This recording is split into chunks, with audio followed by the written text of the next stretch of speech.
looking at you, kid. I'm Charles Foster Kane! Hey, Stella! Suck on this.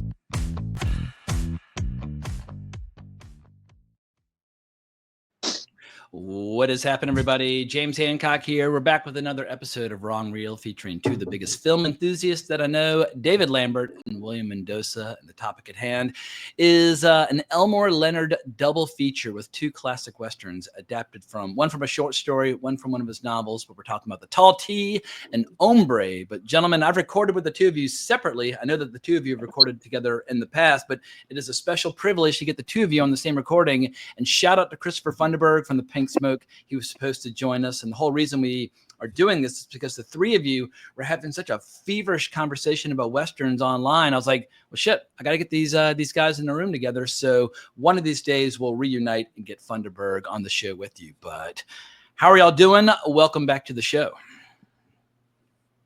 Thanks for having me. Well, catch me up. What do you want to tell us about y'all's recent episode about the Missouri Breaks?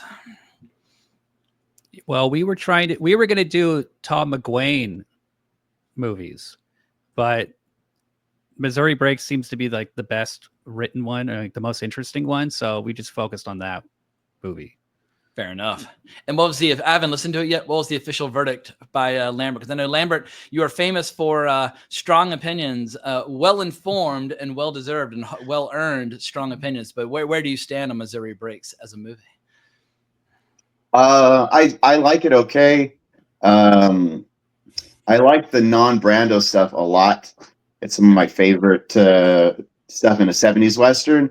But yeah, I think Brando sinks the movie. But I think I was alone in that opinion on the episode. Well, I think it was interesting because we all agreed Brando comes in like a bull in a china shop and wrecks everything. But also that was all we talked about because he ends up becoming the most interesting thing to talk about in the movie. It's like, but Lambert was right in that the beginning, the stuff with the gang, Jack Nicholson, Frederick Forrest, Harry Dean Stanton, John Ryan, is that his name? I think like that gang stuff was like really good. And that could have been the movie. That could have just been the focus of the movie, but it's an interesting movie. It has its ups and downs, but now, do you agree with me that people call a movie interesting when they're trying to criticize it, but not criticize it? Like, I remember when I was in LA, every time I met my friends from AFI and they're talking about their friends' work, they would never say it was good, bad, or mediocre. They'd always, oh, it was interesting. I'm like, what are you trying not to say? Well, I have no reservations about criticizing that movie. It's just that it's interesting in that it's compelling. It's like watchable. But there are ridiculous scenes in it, right? It's not like the best thing any of those actors have ever done, especially Brando. You know, like it's interesting. You could tell there's something there, and it's like, oh, how can we make this movie better? How can we make it worse? So that was the kind of things we were talking about. Fair enough. Where can people find the Men on Film pod if they're curious? You know, Twitter or X, Men on Film Pod, SoundCloud, iTunes, Spotify, everywhere. Fantastic. And Mr. Lambert, what have you been working on lately with your pen and paper? Any interesting new artwork to plug or promote? No, not at the moment. No. No new celebrity filmmakers reaching out to you for special one-of-a-kind art? No, I don't think so. Yeah, I've been doing a lot of art recently. Just there's a lot of other things going on right now. But yeah, I'm gonna jump back into it. Where can people find your Patreon or your where's the best place for people to see your art? The best place is, probably on my Patreon actually.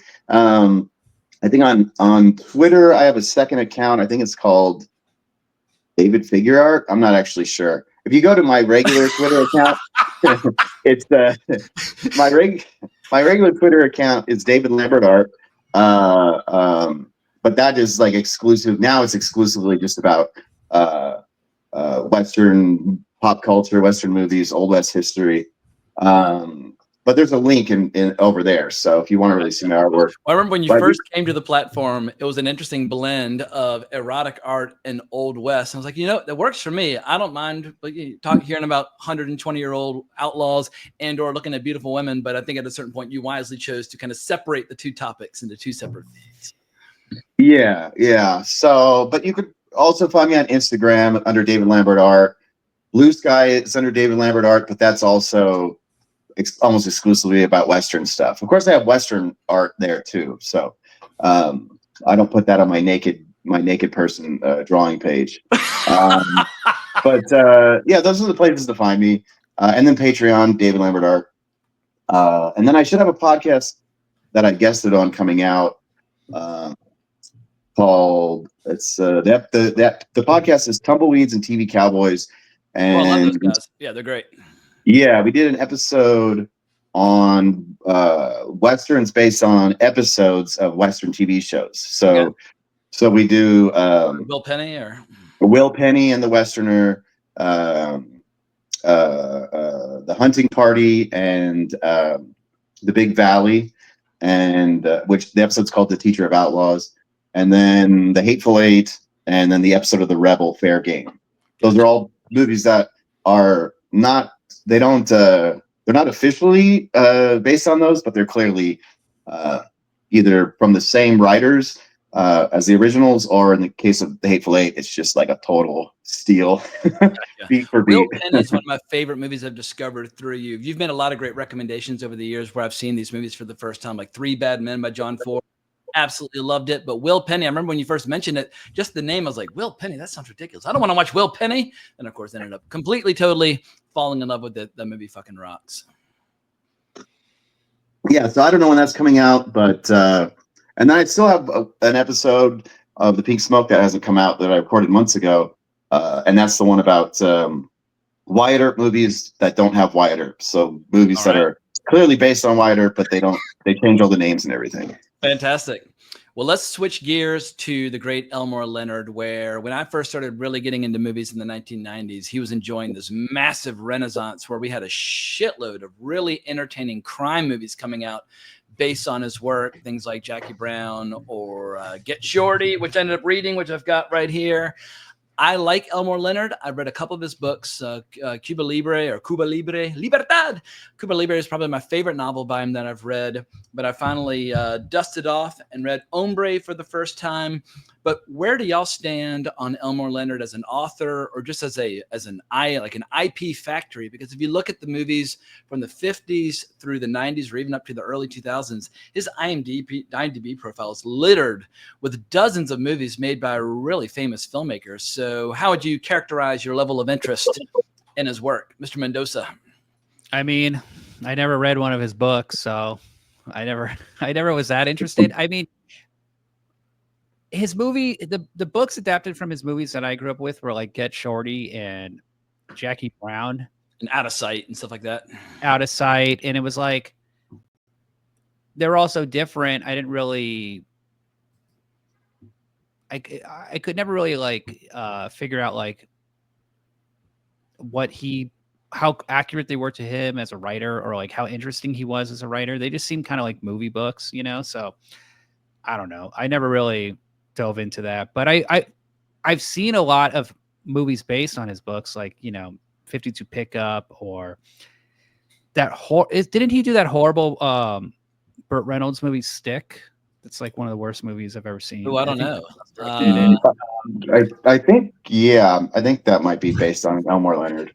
And then I was looking at his IMDb profile now. I'm not seeing Stick, but maybe that's. Oh, here it is. Stick, 1985. It is based on one of his novels.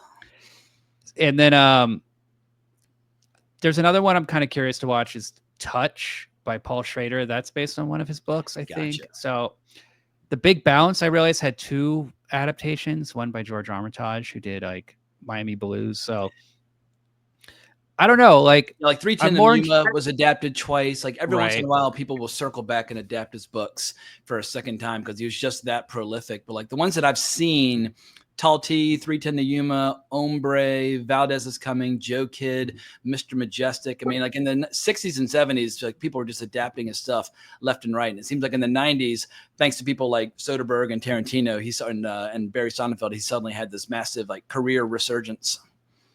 So I guess what I was always waiting for was like someone to recommend, like, this is the one you should read, right? Because it's like I've seen these movies, but I don't know I don't even know if they're This is accurate the at one all. you should read. And it Okay. has not been adapted. It actually has been adapted, but not filmed. David Lambert sent me the screenplay adaptation by Joel and Ethan Cohen, which I have not read because I'm a lazy sack of shit, but I will read it at some point. But this book is colossal, and this is the one you should read. Yeah, like it's like, do I need to read Get Shorty?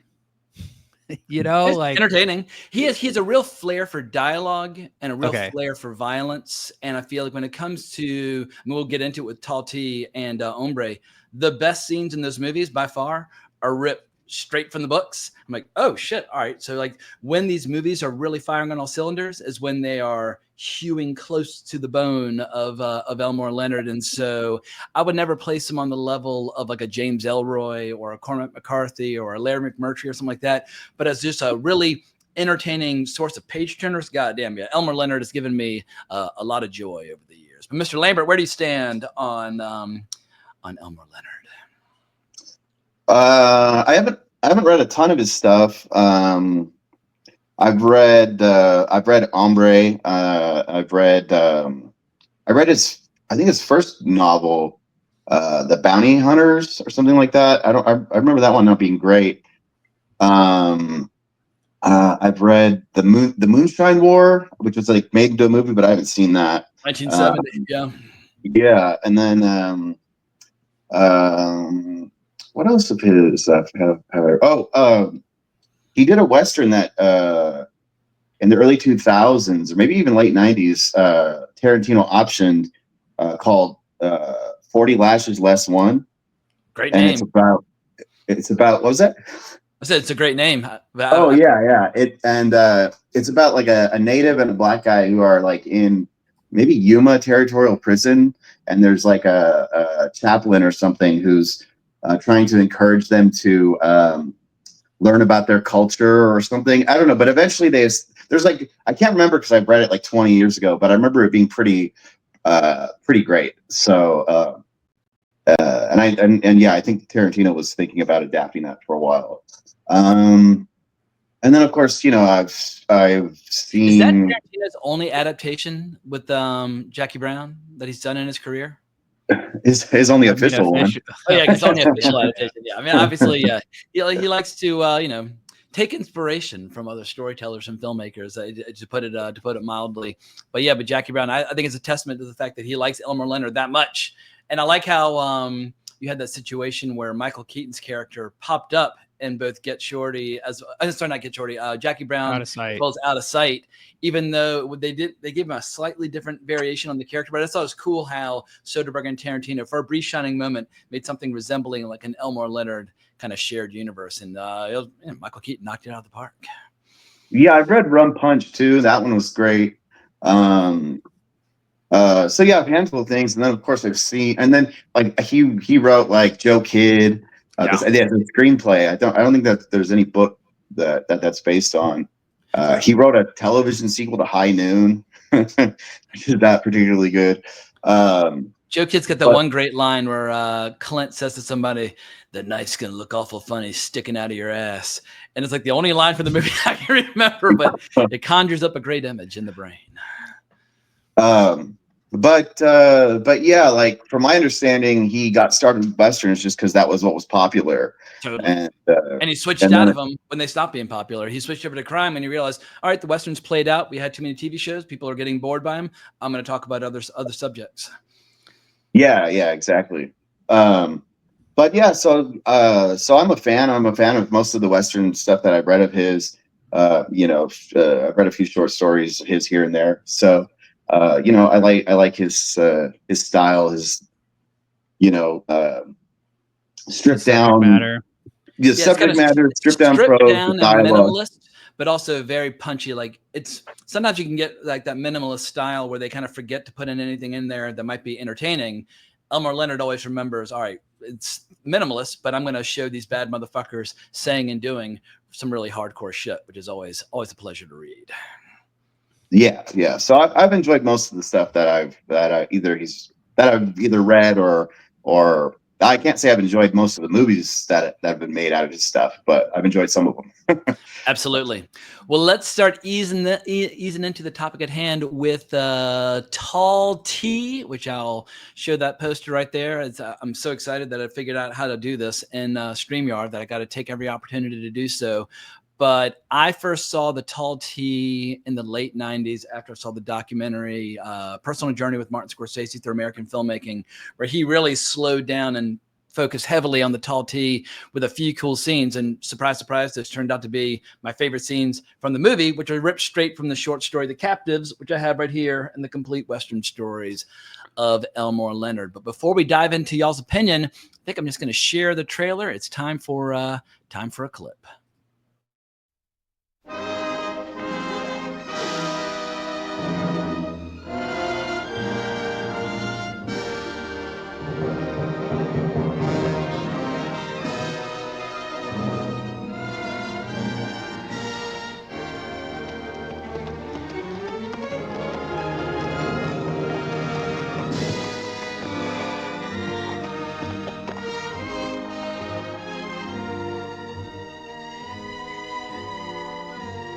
My wife. Do you know who she is? No, who? She's Old Man Gateway's daughter. So? So he just owns the richest copper mine in the territory. Well, don't you see? You've got the daughter of a millionaire. His only daughter. What do you suppose he'd pay to get her back?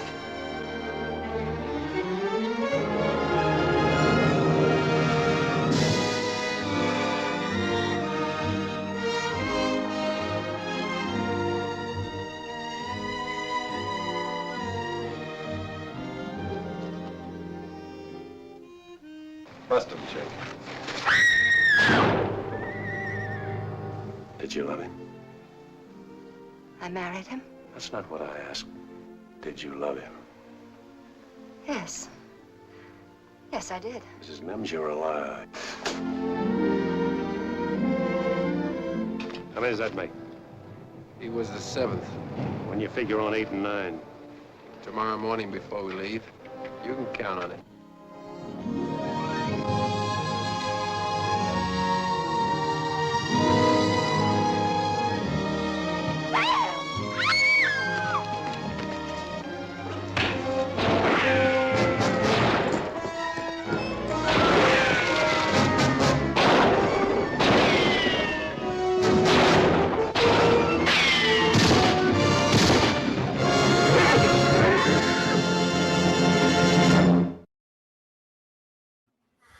Alrighty, Mr. Mendoza, any strong feelings about Randolph Scott or Bud Bedecker or this movie in particular? Yeah, so I saw this movie at New Beverly with Ride Lonesome. Nice, that's a perfect double feature.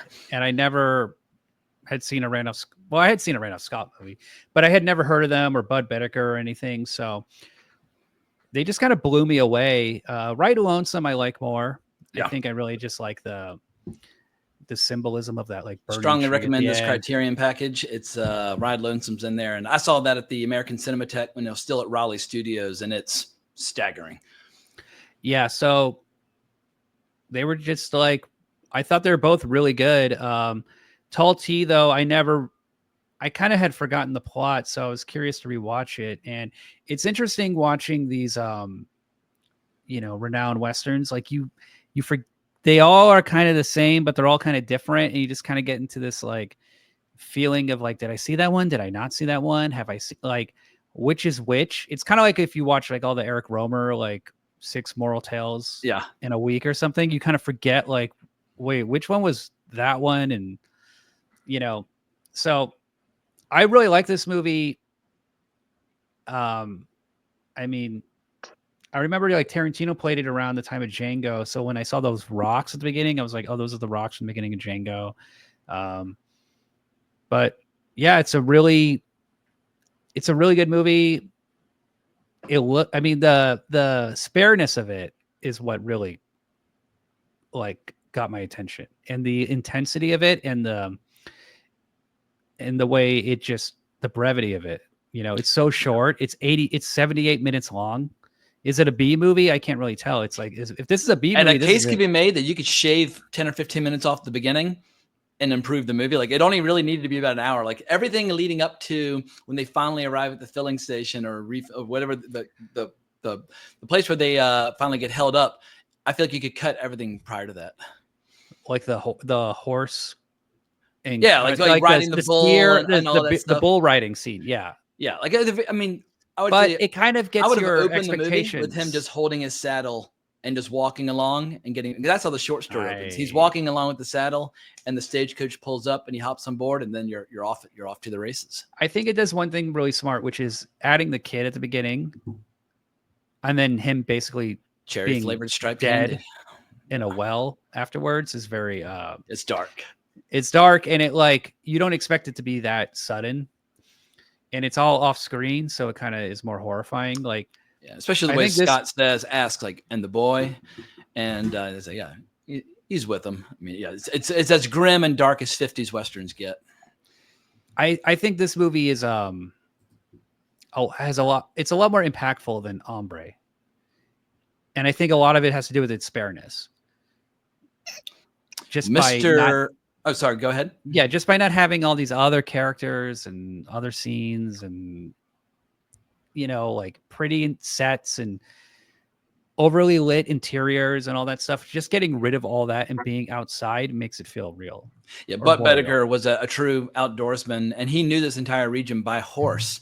And he was like, all right, well, I know where we can get desert, forest, mountains, and streams all within like a half day's ride of each other. And so he was able to shoot these movies on the cheap, but he also, you could plan, like, months in advance. I mean, he shot like 6 movies all in the same location, and it worked out great. It helps when you have like a real outdoorsman directing your movie. But Mr. Lambert, any strong first impressions of the tall T of either Randolph Scott, Bud Bedecker, or all of the above? Oh, my first impression when I first saw it, I loved it. My opinion really hasn't changed since I first saw it like 20 years ago. I'm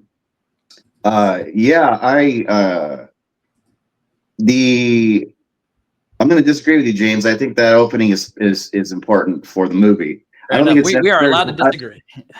I don't think it's necessary for the short story, but like William said, it's you kind of need to see the kid before you find out that he's in the well. You don't really need that in the story because you're just being told the story anyway, right? But I think that, yeah, I think that makes it. I think it makes it more impactful. And then also the stuff with the the bull and all that at the Tall T Ranch. That's the reason why it's called the Tall T. The company was so cheap they didn't want to pay $200 to use the original title, apparently. Yeah, which is just called the Captives, right? Yeah, Captives. But that scene too, you could maybe argue you don't need to see it, but one, it shows that the Randall Scott character, is, he's a bit of a fuck up, you know what I mean? You would get that with just him with his saddle, but it's good to kind of to see it. Well, and also it's like he's not exactly a fuck up. He's pushed into it. He's like, by calling him, like, he said, he doesn't say you've gone yellow, but doesn't he say like, oh, you've gone gentle, right? But I mean, he just not a fuck up overall, but just in that scene, that he's not like an infallible guy who always comes out on top. The other thing is that, and we also know that he's not successful. He hopes to have a place of his own one day, but he's still working on getting started. Yeah, and the head of the ranch, like, kind of wants him back because he was like his best ramrodder or something like that, right? Yes. And so he really likes Randall Scott too, and is kind of trying to get him to go, but Randall Scott's like, I'm not going to do it, right? And so there's a little bit of a mirror with later on Richard Boone's character, who, is also like infatuated with him, and you could tell kind of wants to be his friend and wants, he'd rather be riding with Randolph Scott, not these two punks, Absolutely. So everybody wants to ride with Randolph Scott. He's a fine gentleman of Virginia with a certain courtliness, and there's an elegant charm to that rugged exterior that is it's what made him Randolph Scott. I knew who Randolph Scott was for years, long before I ever saw him in anything, just thanks to Blazing Saddles. But ever since I heard you do it for Randolph Scott, which is on my T-shirt, I've been like, all right, he must be the coolest motherfucker who's ever lived. And then when I finally saw these movies, yeah, it turns out, yes, he was. Yeah. So I mean that stuff is like, you know, the least inspired parts of the film, but I kind of think that groundwork helps it along. So I mean, it would be still cool if it just opened with him just waiting for the stagecoach, but I feel that little bit of groundwork helps. I mean, the movie would have been like 58 minutes if he'd opened it that way. So I can be patient throughout the opening, and you get a little bit with, like, you see how close he is with Arthur Honeycutt's character in town, and you get some great interactions, and you get a chance to see the new husband and wife duo, and you get a little information about them. And I love that line by Honeycutt where he says, "She's as plain as adobe wall." I was like, all right, that's one way to describe a woman's appearance. So Yeah. I always liked Arthur Honeycutt and like Howard Hawks movies and that sort of thing. And yeah, he's fantastic here as well. Yeah. Yeah, But like everyone, I love it for how sparse it is, how to the point it is. I was actually talking to Funderburg a few days ago, and on the phone about some kind of thing I'm doing for him. But and he loves this movie, but he said it's the weakest of the Randolph Scott Bedecker ones, because it's just so such a simple, basic thing. There's not, like, it's just a captive story. And I disagree with him. I think this might be my favorite of their collaborations, or at least it's up there. But to me, that's the whole point. It's like, my favorite Westerns usually have a lot going on. They're saying something about the West. They're saying they have a certain level of like poetry to them, or depth, or dealing with things. And this one doesn't really have that, and that is, sometimes it's my least favorite type of Western, just one location stuck somewhere, but for this one, it just works because everything just works. Like, it's almost perfect. Yeah, Kim Newman had a great line where he said, "This is not one of those movies that transcends the Western. It defines the Western." I was like, that's very well put. Well, I have one thing that bothers me about this movie, or I'm not sure about it, right? Which is, why don't they just kill him? Like, why didn't they just kill Randolph Scott? And that's sort of the thing. It's like, I thought there was going to be a use for him later on. Well, he cleans one deer, I think, and they're admiring his craftsmanship as he's, helping prepare dinner and that sort of thing. But that's one of the only real uses they find for him. But I think it just boils down to Richard Boone's character is fascinated by him and wants to keep spending time with him. And that's also the thing that makes the movie interesting, is that they don't kill him, right? So it's like, that's the thing I wrestle with when I watch it, and I'm not sure how I feel. I mean, ultimately, it's, the movie's better because they don't kill the hero of the film in the first 20 minutes. But the idea is like it could have been boring. Like, okay, we need Randolph Scott because we need him to do something logistically. But the fact is, they have this emotional reason why they don't kill him, right? Richard Boone likes him. He admires him. He prefers him to Billy Jack. And can we say Henry Silva's name in this movie? Yeah, lay it on me. Yeah. Chink. I guess he looks like a Chinese guy or something. Is that why he's named Chink? Okay. I don't think so. Okay, good. Yeah. And also, it just sounds cool when Richard Boone says, "Bust him, Chink," and he shoots that guy in the back as he's riding away. It's like, all right, that's some hardcore shit. They're fucking villains. Yeah. And they're very, very convincing in their roles. Okay, good. He looks awesome in this movie, Henry Silva. He's killer, angel of death. He's phenomenal in this. And then there's this thing too with Richard Boone, and when he talks to Randolph Scott about how you got a place of your own, and you're like, does he want to live there with him? And he's like, I want to set me up a place sometime. And so you're like, okay, so you don't ever really, the tension, there's so much tension in that you never really know exactly what the angle is of Richard Boone, because he's so bloodthirsty. He's so remorseless. I mean, they killed a little kid and threw him in a well. There's also a scene in this movie that I find like really upsetting, which is subtle, but it's like really smart, which is the candy he gets for the kid, the peppermint candy. Oh, it's cherry, cherry flavored candy. Oh, cherry. And you always see it cherry sticking out the flavored striped bag. candy. And don't they just like throw it in the sand? Or like one guy like licks it and then they just like throw it. Yeah, Skip Homer starts eating it because he's like, it kind of also shows he's kind of the youngest of them, you know? Yeah. Or the youngest and the horniest. He's like, how old are you? Young, mostly, I guess. Like, he doesn't really know. Yeah, and then Boone just throws it on the ground. What you're saying about them, why don't they just kill him? I mean, that is kind of the whole. That's one of the things that really elevates the movie, because it feels like taking a genre contrivance. Like, why don't they just kill him? Why are they, right. And then building something out of it to where you're like, what is this weird infatuation that Richard Boone character has for Randall Scott? And Benker talked about like that he's basically in love with him, but yes. Not that. I mean, that's what I'm thinking. Right. But he represents something that is totally absent from his life, like honesty, integrity. When he's asking questions, after they first stop them, he's not believing a word that's said by this, this guy from the city, but he believes everything that Randolph Scott says because he's not trying to bullshit him. And I think he's just so unaccustomed to being around somebody who speaks plainly, who's reliable, who's skillful, that he represents everything that is absent from his life that he would like to have. But of course, Randolph Scott asks him later on in the movie, you think this is the way you're going to get it? And he's like, well, sometimes you don't have a choice.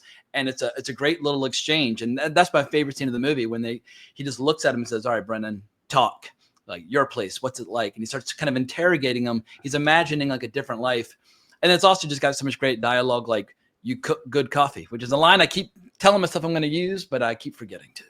He also says, like, Randolph Scott will say things like, would you believe me if I said that? Like, he knows, he understands them so well that they can understand him. Yeah. And he's like, I can't remember Boone's exact response. He's like, yeah, like, stupid even talking about it. But yeah, those low key exchanges between those two, that's what makes the movie. And of course, I first encountered Richard Boone as Smaug in the 1977 animated adaptation of The Hobbit. But I have to admit, he is better in The Tall Tea. He has an amazing voice.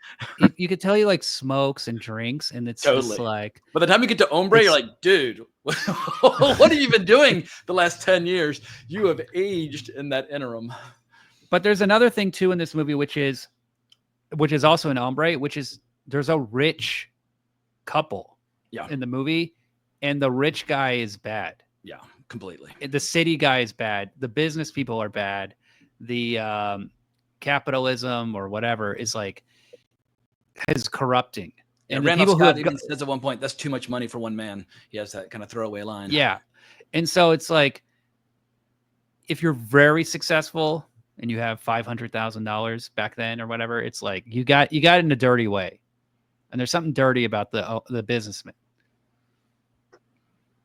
Yeah, that's one of the most interesting parallels between the two movies. Is not necessarily the fact that Richard Boone's playing such a cool villain, is that the married couple and what they represent to the outsider in both cases in these two movies. That's where these two movies kind of dovetail into the perfect double feature. That's also kind of a holdover from Stagecoach, especially more so in Hombre than in this one. Yeah. But when I first saw Hombre, I thought it was a remake of Stagecoach. I wasn't aware of the Elmore Leonard novel, but I was obsessed with Stagecoach in college and watched it repeatedly.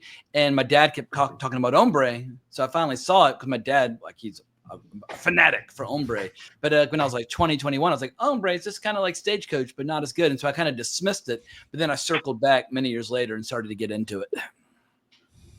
But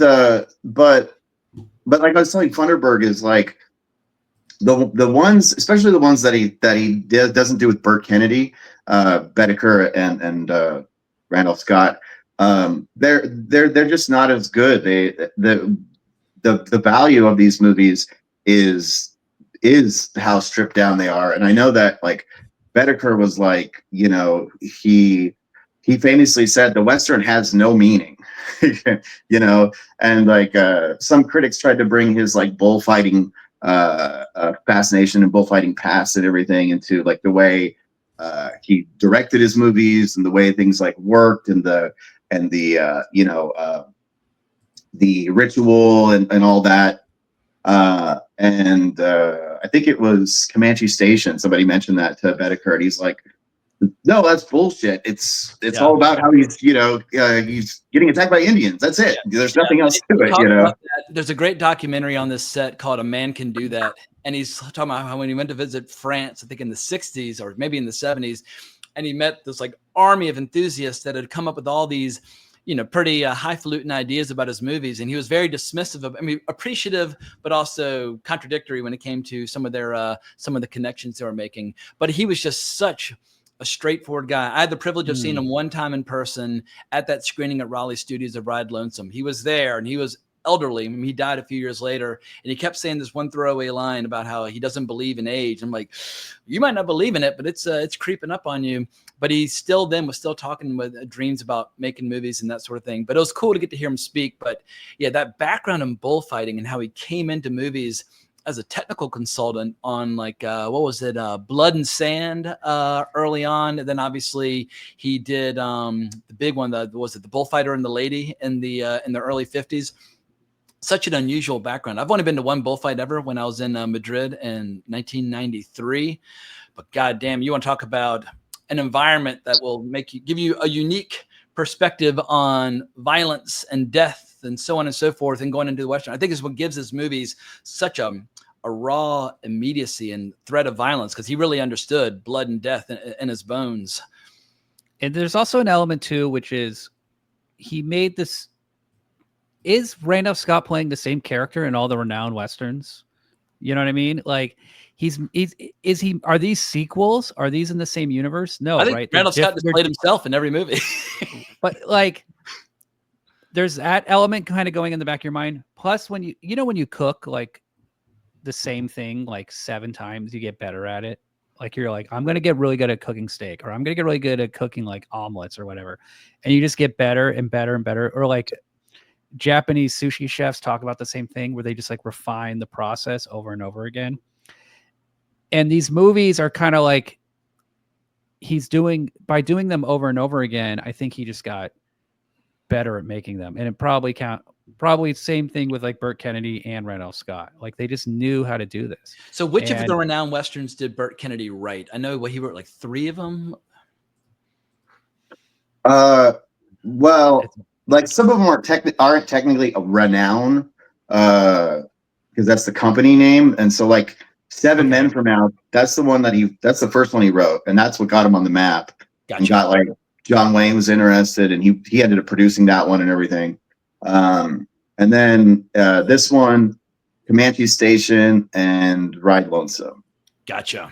Okay. And I don't know if he did any other ones, but like Decision at Sundown and stuff like that. Like those are the weaker ones. Yeah, So, I need to rewatch Decision at Sundown, Buchanan Rides Alone, and Comanche Station. I've only seen them once when I did an episode with Brian Saar, aka Bob Freelander, years ago about the whole renowned cycle. But whenever I'm in the mood to watch one of these movies, I end up just watching Ride Lonesome or The Tall T again, and I've kind of fallen into this trap where I barely remember the other 3 just because I've watched these 2 so many times.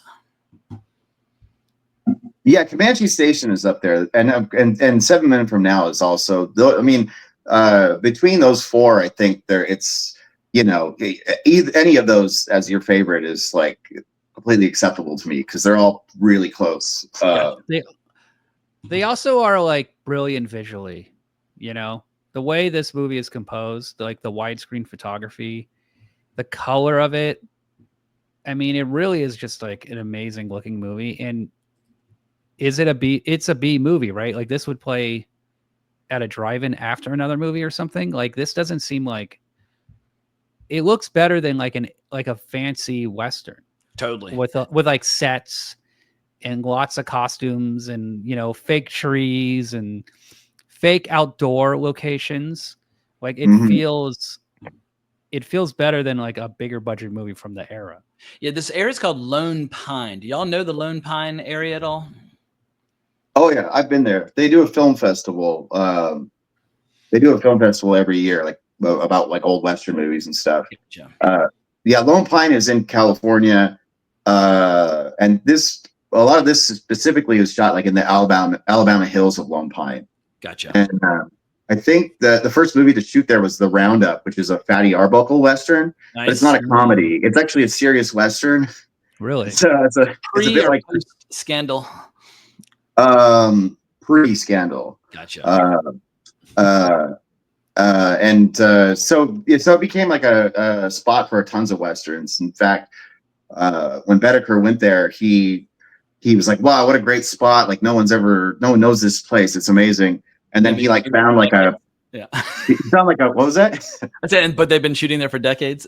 Oh yeah. He found like some kind of equipment or something left there from like Raoul Walsh or something from a previous film. So yeah, like this area has been in tons of Westerns. It's one of like the most filmed places. So, and it's also close to like, I think it's pretty close to Death Valley and stuff. So, yeah.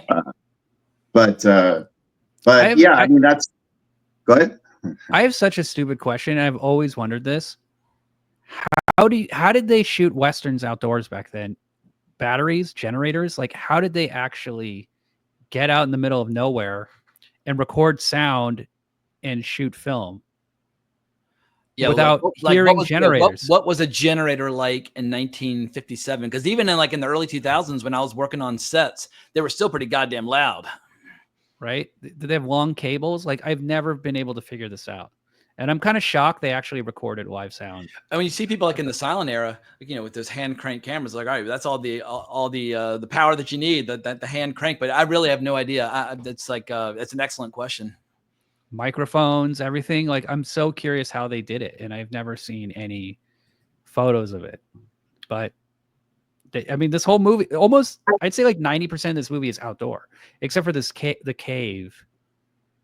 There's like a fake cave. We get to see Randolph Scott telling a girl, well, what's that line that you posted on X the other day when he's talking about how when you see something you like, you just got to take it or whatever. When he's basically trying to. You're a little plain, but you got to go with it. Yeah, I'm trying to teach her how to embrace her true feelings, but I feel like she blooms by the end of the story. So yeah, her time with Randolph Scott is well spent. But let's talk a little bit about just like the Randolph Scott persona, because obviously he's very different from a lot of other Western icons, whether you're talking about Henry Fonda or Jimmy Stewart or John Wayne or whomever.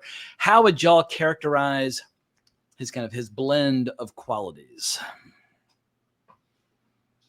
Because he's most famous for his he has a nice smile, right? When you watch him get up and down from a horse, he does it as gracefully as Fred Astaire. But he grew up in horse country. If you get into the western part of Virginia, around Orange County, where he's from, and I went to a boarding school in Orange County, so I know that area well. But you drive in any direction toward Culpeper or Charlottesville or wherever, it's nothing but farms and plantations and ranches, and it's horses. It's where horse lovers go to die. You could spend all day, every day for the rest of your life doing nothing but riding horses, and you see it in these movies. The way he moves and the way he positions. It's like I would love to see Randolph Scott and Ben Johnson have a little rivalry of like who's got the better horsemanship.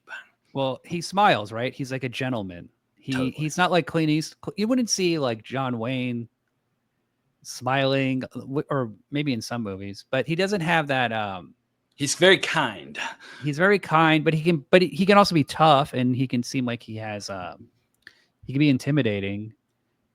Oh, and speaking of Clint, if you watch the documentary A Man Can Do That on this set, you get to see Tarantino and Clint side by side talking about Bud Bedecker and Randolph Scott. I was like, you know what? That's probably the closest we're ever going to get to Tarantino and Clint working together. And they talk about Westerns. You could tell Clint's getting visibly annoyed by Tarantino's speaking style, but obviously they have a very different approach to discussing movies. But it is an interesting study in contrast watching those two guys side by side, because they both have the utmost reverence and respect for Bedecker and Scott. Don't forget, Clint Eastwood was the head of the Cannes Film Festival, and Tarantino won Palme d'Or. So totally. And also Bud Bedecker wrote the first initial drafts for Two Mules for Sister Sarah, which ended up becoming a Don Siegel, Clint Eastwood project.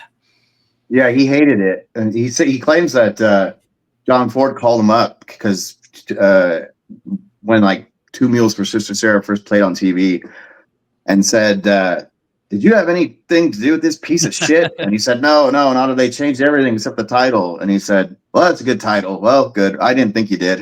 And then just hung up. Yeah, I've never watched that one. It always looked a little unappealing. Like it's like one of those things. Like, you know, in Pee-wee's Big Adventure, he keeps seeing the snakes, and he's like, ugh, like I don't want to grab the snakes. Two Mules for Sister Sarah is kind of like that for me. It's like I don't know if I'm gonna grab that Clint Eastwood movie. Yeah, I think it starts okay and ends all right, but I think the mid section is just really boring from what I remember. I haven't seen it in a long time. So you mentioned John Ford and Bedecker. There was some initial tension between them way back in the day on the Bullfighter and the Lady. You know, Bud Bedecker's first big passion project as a director famously got recut by Ford, and Bedecker was deeply bitter about it because they lost. Ford would say they were making the movie more commercial. Bud Bedecker said they cut the heart and soul out. Do y'all know anything about the relationship between John Ford and Bud Bedecker? Because it seems like it started off on a very wrong foot early on. I think because John Wayne was producing the Bullfighter and the Lady, and I don't know if it came from him or if it came from someone higher up, but they wanted a bunch cut out. And I believe that at least Bud Bedecker claims that later he ran into Ford and Ford apologized and said they weren't going to release the movie unless they cut something. So he tried to do the best or whatever. Gotcha. So, but my understanding is that UCLA managed to preserve it and like reassemble it so that if you want to see the Bud Bedecker cut, it exists. I'm embarrassed to admit I've never seen any of Bud Bedecker's bullfighting movies. I've only seen his westerns. It has Robert Stack. Yeah, I believe in the documentary they show Robert Stack, and he tells some very animated stories about working with Bud Bedecker. And yeah, it seems like his bullfighting movies are like he did crime movies, he did bullfighting, he did every conceivable genre in the 40s and 50s, where he was one of those guys making like 4 movies a year, very cheap kind of B movies. But around that time in the early 50s is when he really started to bloom as a filmmaker. I didn't watch it, but the thing that was surprising about it when I looked it up was that it's long. Because you think of these Randall Scott movies that are short. Yeah. And you're like, oh, maybe he learned that he should make a shorter movie. Make 78-minute movies. People can always watch the movie for a second time. I never understand this compulsion by filmmakers to make 2.5-hour movies. If you can earn your running time, Grant, go for it. So few filmmakers manage to do so. Just make a really tight, amazing movie and people will watch it 10 fucking times. And also, if you make a movie short, like 78 minutes, you can't cut anything. Yeah, that's true. You know what I mean? Yeah. So that's another thing he might have learned. Yeah, we have to like recategorize it as a short film and submitting it to the Academy and that sort of thing. It's like Hitchcock used to do that, right? Like you can't cut my movie because there's nothing you can cut where it won't make sense. John Ford did that. Yeah. Okay. Yeah.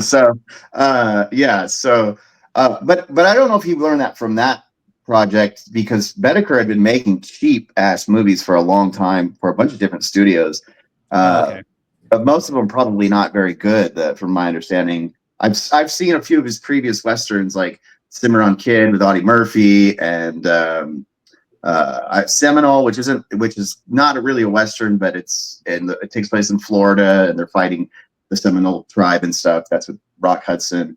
The Man from the Alamo and stuff. And he changed his name, it wasn't until the early 50s where he started directing under the name Bud Bedecker. He directed under the name Oscar Bedecker in the 40s, and it's almost like he feels like his career really started when he switched to Bud. Yes, yeah. I think that might have been with the Bullfighter and the Lady. Yeah. But I don't know. I haven't seen his bullfighting movies.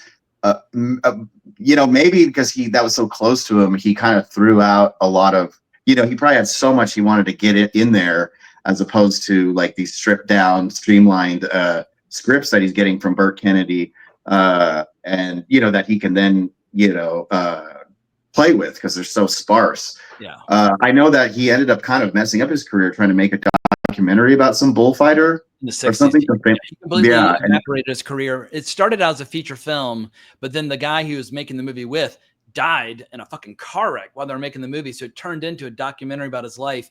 But a lot of people basically think that in the 1960s, he committed career suicide by making this giant passion project. And that when he came back to Hollywood, he'd gotten a little older and a little more cantankerous, and he wasn't fitting into the film school generation or the new Hollywood or anything like that. So sadly, his career started coming unraveled pretty quickly. But yeah, he just kind of aged out. Yeah, and I think the bullfighting made him like very combative with studios, which helped early on because he wasn't scared of anything. So what can they do? You know what I mean? Cape, and he was like, tricking. Yeah, he would do that. Yeah, he was doing that to Harry Joe Brown. Yeah, but there's some famous studio head. Was it Harry Cohn or there's some studio head where he basically threatened to take him in a bathroom and beat the shit out of him. And the studio, according to Bud Pettiker, was impressed by the audacity of this young whippersnapper who was not cowed or intimidated by the studio head. But yeah, he's a fascinating guy. And I always like when you have like a director where their life is almost more interesting than their movies, like people like John Huston along those lines. And if you're into those classic tough guy directors who live the lives of 100 men, Bud Pettiker is definitely one of those guys. And Robert Towne in this documentary speaks very eloquently about how and this is his opinion, I'm just repeating, but that Bud Pettiker is the type of person that like John Ford imagined himself to be. And maybe Robert Towne just has a bone to pick with John Ford for whatever reason, but the reality is Bud Pettiker, he's just an interesting guy and he's very charismatic and he made some damn good movies. So there's room in my heart to love both John Ford and Bud Pettiker. Yeah, well, John Ford won like best director 4 times or whatever. Like he has a pretty good his directing career. Like, yeah, I'm sure a lot of directors wish they were John Ford. Totally. Bedecker was an orphan, right? His mother died in childbirth.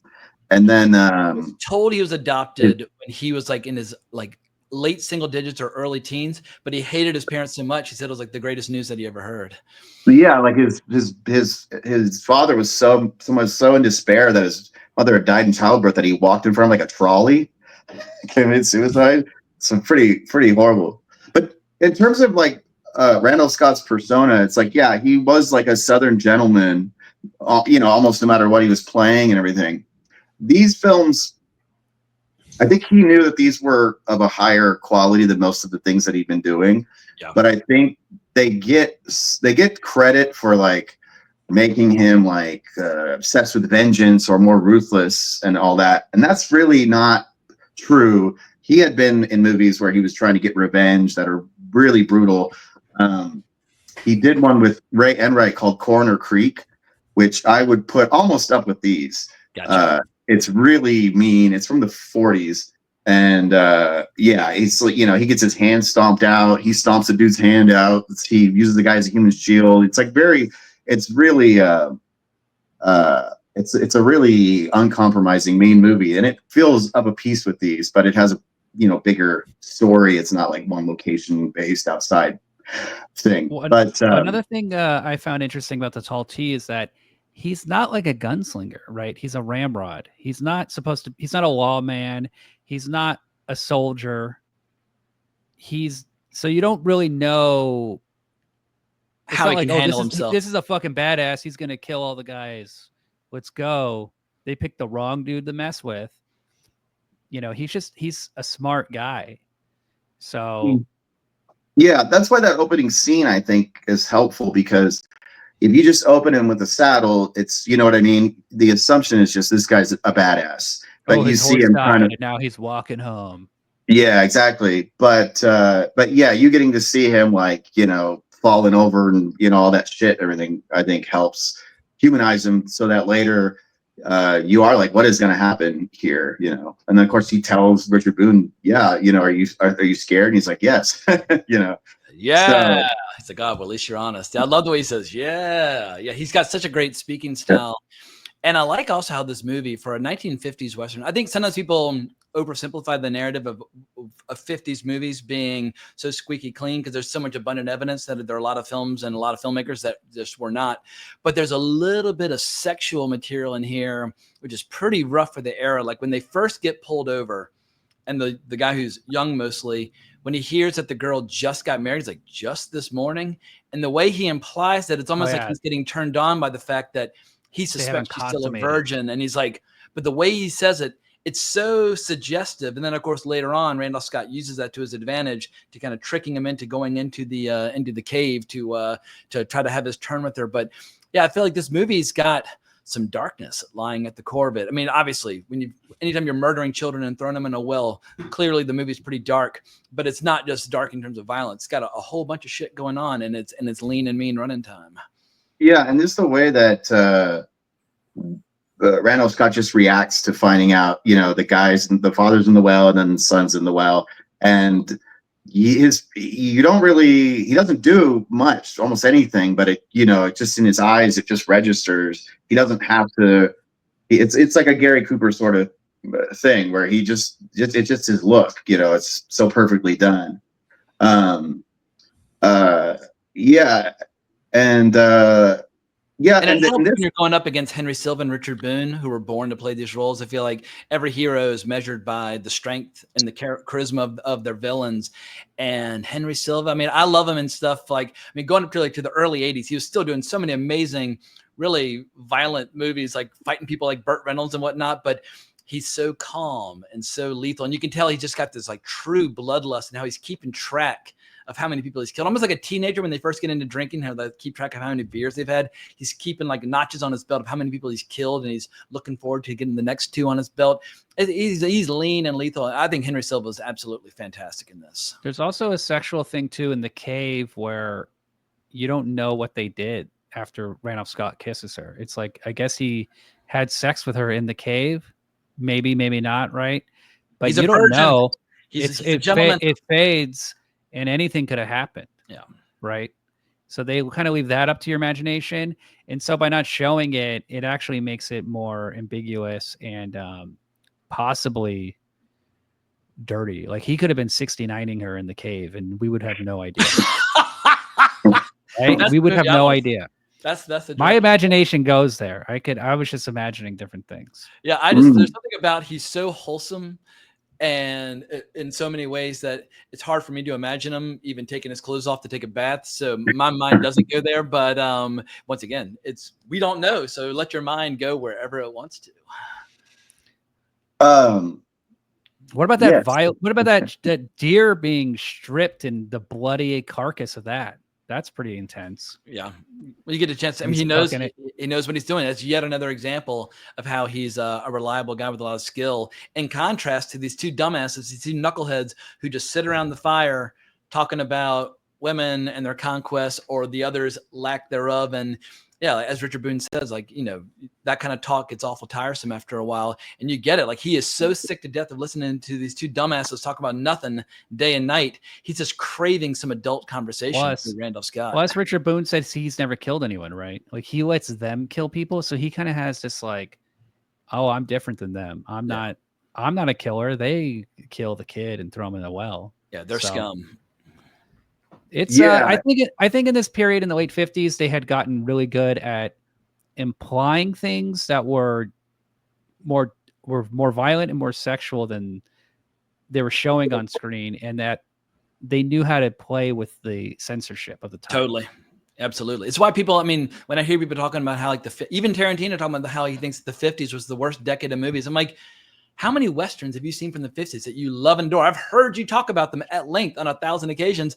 Why are you always bashing the 50s? All he ever talks about is how bold and beautiful and dynamic the look of 50s Westerns are. So I always look a little sideways when I hear people bashing. It's not like the early 30s or whatever, the pre-code era, right? But yeah, I know what you mean. Yeah, like just between Bedecker and Mann, I feel like if you like 50s Westerns, like, you're covered with just those 2 directors. And there are obviously a lot of other films out there like Vera Cruz that are well worth watching as well. So, yeah, I feel like it's always a mistake to make sweeping generalizations about any decade, because you can always find. I mean, it's Tarantino. He says ridiculous things all the time where you're like, what are you talking about? Like, we know, you know the opposite of that or whatever. I think he likes a hot take. I think also what kind of sets this movie apart, but also it's within kind of how the Western was developing its villains. Like the 50s really started having these more charismatic bad guys where you're kind of like, you know, obviously 3:10 to Yuma, which is from another Elmore Leonard story, but like you said, Vera Cruz, There's a lot of examples where like the bad guy is, but I honestly think that Burt Kennedy and Bud Bedecker did it best. Burt Kennedy said, I wrote the same villain over and over again, but everyone wanted to play it. These hangdog guys like Lee Marvin, Richard Boone, and everything. And a lot of this, I mean, this movie is very close to the book. Totally. And I know Burt Kennedy, like short stories are always the perfect jumping off point for movies, because with novels you have to cut so much away, but with a short story it all gets to go in. Yeah, and so I believe after the success of Seven Men from Now, when they optioned this, they wanted to pay like Burt Kennedy like just $1,000 like outright to do the adaptation, because I think the studio insisted that he adapt it, and he kind of had him over a barrel, and he's like, "You're going to pay me $1,000 a page," but he ended up getting, I think, like $5,000, because it's so much of it is so much of what he does in the adaptation is just moving a couple things around, adding those early scenes. I think fleshing out the Richard Boone, Randolph Scott sort of dynamic, I think he builds that up pretty well. Those two scenes that I love the most, like the exchange about the boy in the well, and then the exchange talking about, I guess hang on, where's my copy of the book? I was making, I read it like a week or so ago, and I've already forgotten all my points that I wanted to make about it, but there was something that I was underlining where there was a key distinction or difference between the movie. So I shouldn't have interrupted you when I was unprepared. Go on with the chlorophyll, and I'll come back once I found the passage. I think I found it though. Oh no, go ahead if you got it.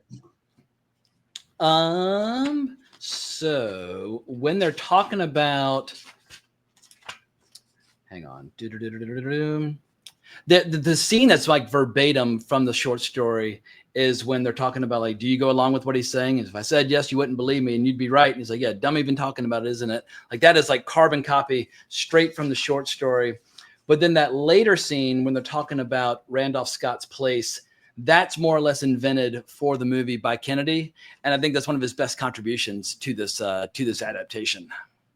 Yeah, and I think a lot of the dialogue between Chink and Billy Jack is also, I think, invented for the movie, which really better underscores how much Richard Boone's character is like tired of these guys.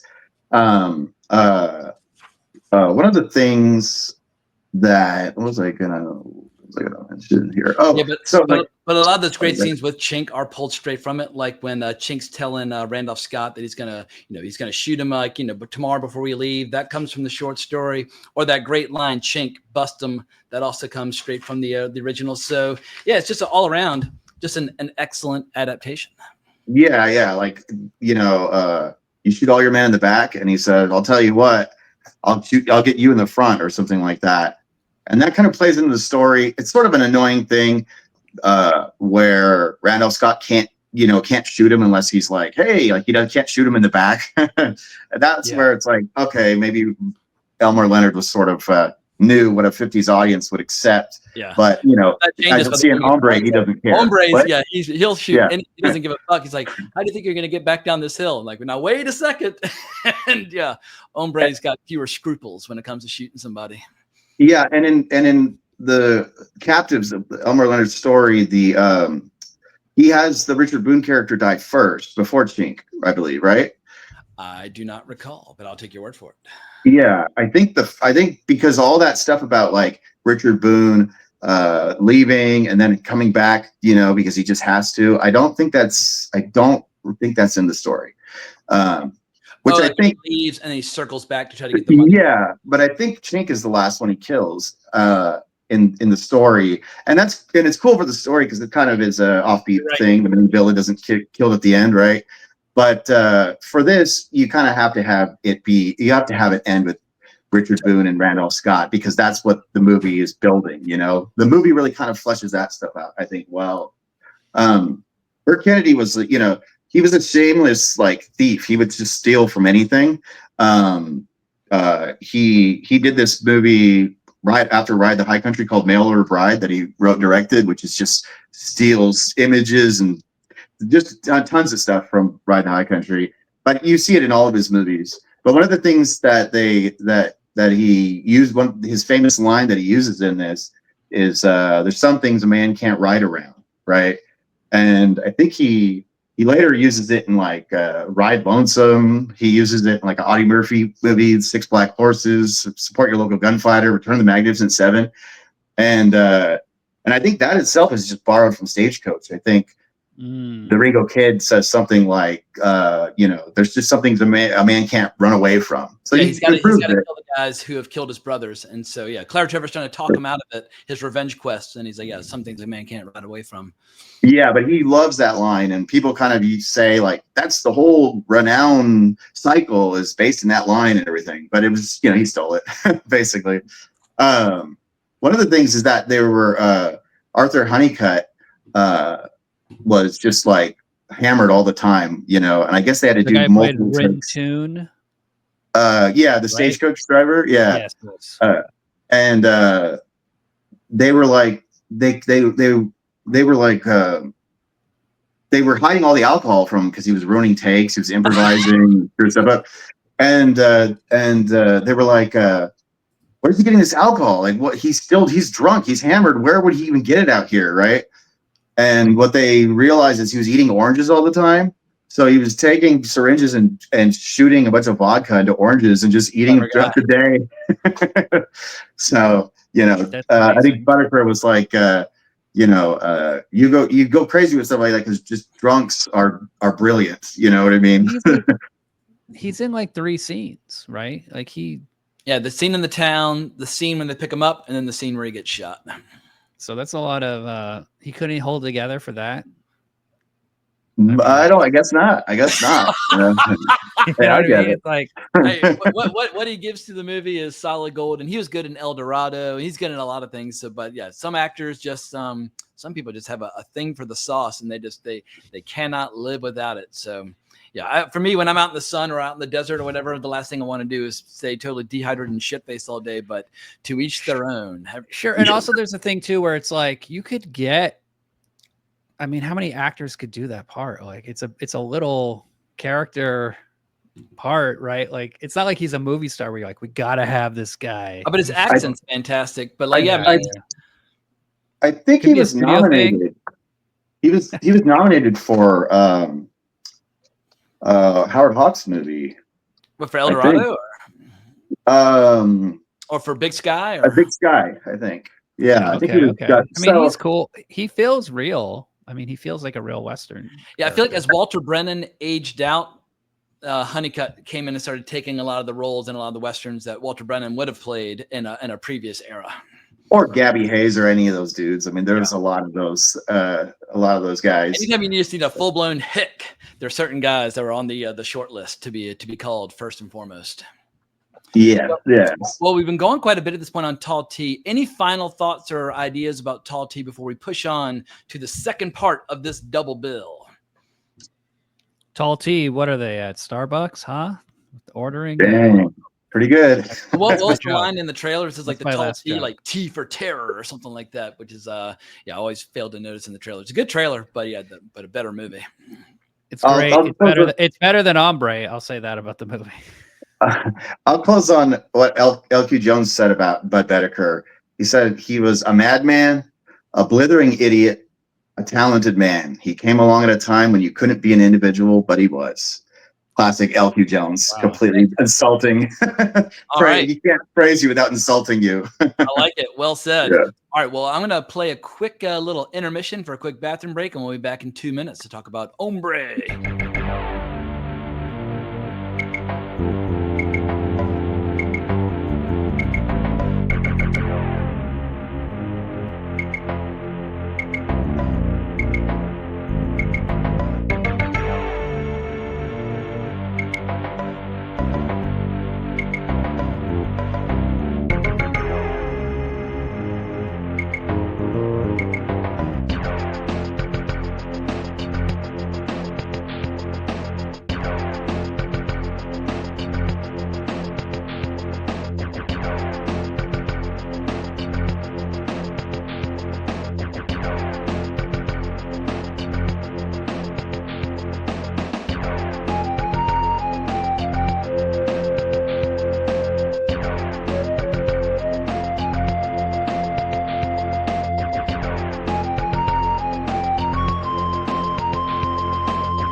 All right, William, we're going to test your knowledge of gaming history. From which Super Nintendo game does that piece of music come? I have no fucking idea, man. I don't know. Shadowrun, which is based on the tabletop RPG, which I'm currently playing with Victor Rodriguez and Moose Matson, Adam Rakoff, Martin Kessler, and Dan Pullen. So yeah, every Monday night of a 3-hour gaming session, and Shadowrun is our current game of choice. But we're not here to talk about tabletop RPGs. We're here to talk about William Mendoza's new favorite movie, Hombre, starring the great Paul Newman. And my dad, I texted my dad about it, told him I was reading the book. And he just wrote back, I've seen it 20 times. I think my dad likes it more than William Mendoza does. But I don't like Hombre as much as Tall T, but I like it quite a bit. And I love the book. And the book has a few key distinctions in terms of which characters are included, which ones are not there, and so on and so forth. Well worth reading. And also, like the short story, The Captives, very short, 184 pages, very light, very quick reading. And life is short and literature is long. I always appreciate it when an author gives me a nice short read to enjoy. But before we dive into y'all's opinions and breakdowns and so on and so forth, maybe we should just watch the trailer.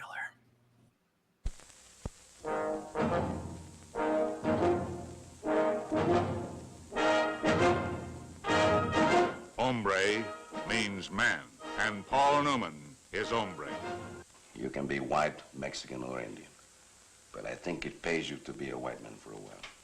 Put yourself on the winning side for a change. Is that where you are? Well, a Mexican is closer to it than a white mountain Apache, I can tell you that. Maybe it was the woman tethered like an animal.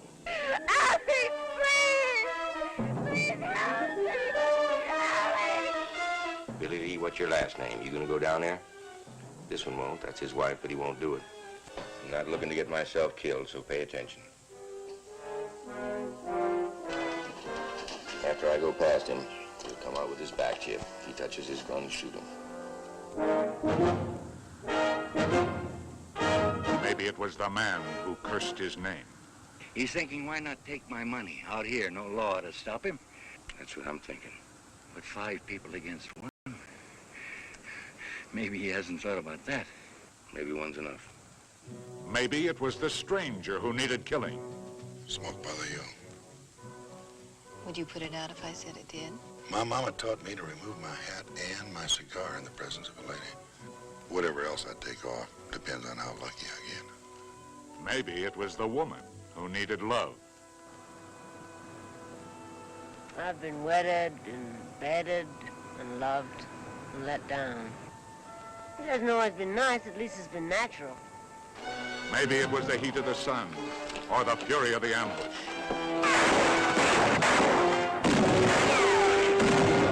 But it was on that day they all found out.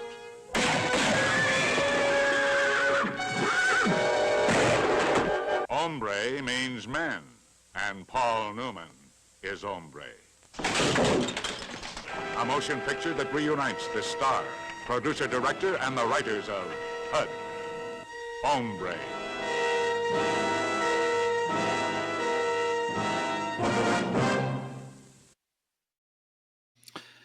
Well, all right. I'm glad you played the trailer so everybody can see how ridiculous Paul Newman looks as a Native American. Yeah, the long hair definitely is not completely convincing, but Mr. Lambert, apart from hombre meaning man, what is the story of Hombre? Set it up for us. Oh, it's it's about he's not playing a Native American. He's playing a white guy.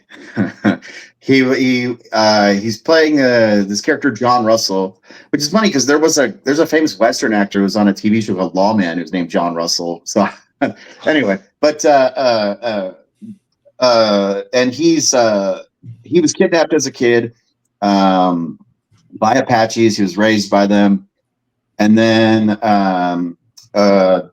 he was then recaptured by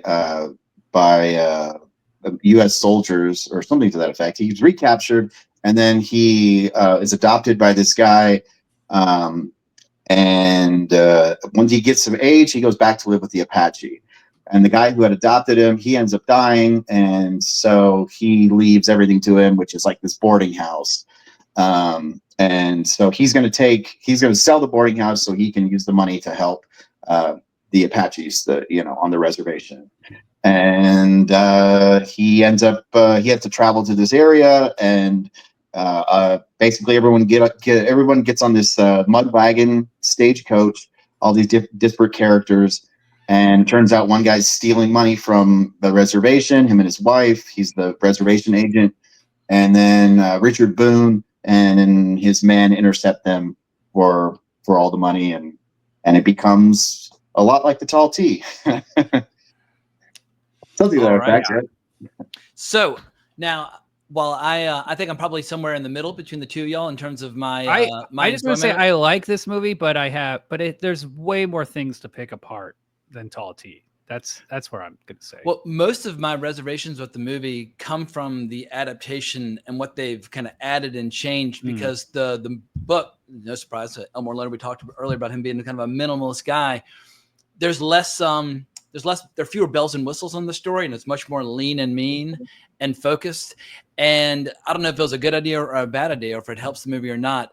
But in the adaptation of Hombre, they basically take the female character, divide her into two, and give her a lot more scenes, including the scene with like the lawman she's seeing early on. So they fleshed her out in a big way. Whereas in the book, the female character has recently been captured by the Apaches, and she's only recently getting freed. So she spent like a month or two with them, and she's got a different point of view from John Russell on the Apache, which I think creates an interesting contrast toward the end of the movie about who's worthy of helping. Like, should you help people just because they need help, or should you judge them and decide if you want to help them or not? And so their kind of their clash of wills toward the end of the book, I think, is more interesting than what we see in the movie. But Paul Newman, he would have to go to great lengths for me not to like him in a movie. And while I might prefer him in like The Verdict or something like that, I like him as John Russell. Like when he pulls that rifle, I think it's a Spencer, off the top of the mud wagon and blows that dude away, it's fucking satisfying. It's thrilling. And I like seeing Paul Newman and Richard Boone locking horns and having their contest of wills. So I think Hombre is very enjoyable. I think I've seen it 3 times at this point. It's just not one of my favorite Westerns. Yeah, I love the book. I like the movie a lot. It is there's definitely a lot more to pick apart than in the Tall T, but it's also trying to tackle a lot more. Yeah. And the book is too. And that opens it up to certain flaws. I feel your problem with the Tall T about why they let him live, I think is even maybe a little more pronounced in this, and even in the novel. Because I honestly don't know why they just don't shoot them. Yes, they leave them there, but it's like why do they? I mean, they leave them there to die, but it's like, why not just shoot them? Are you talking about Alex Favor, or which character are you talking about? I mean the bad guys, when they, you know what I mean? Okay, when John Russell gets to Spencer, why does he let the bad guys? Why does he let them continue to hound them to such a degree? Well, no. Why do the bad guys let them live? Got it. And they could have done a thing where they're about to execute him, and then he gets the upper hand or something. But that's just like, logistic screenplay stuff. But the movie has a lot. For me, this movie feels like it's in between two eras, right? Which it is, because it's 1967.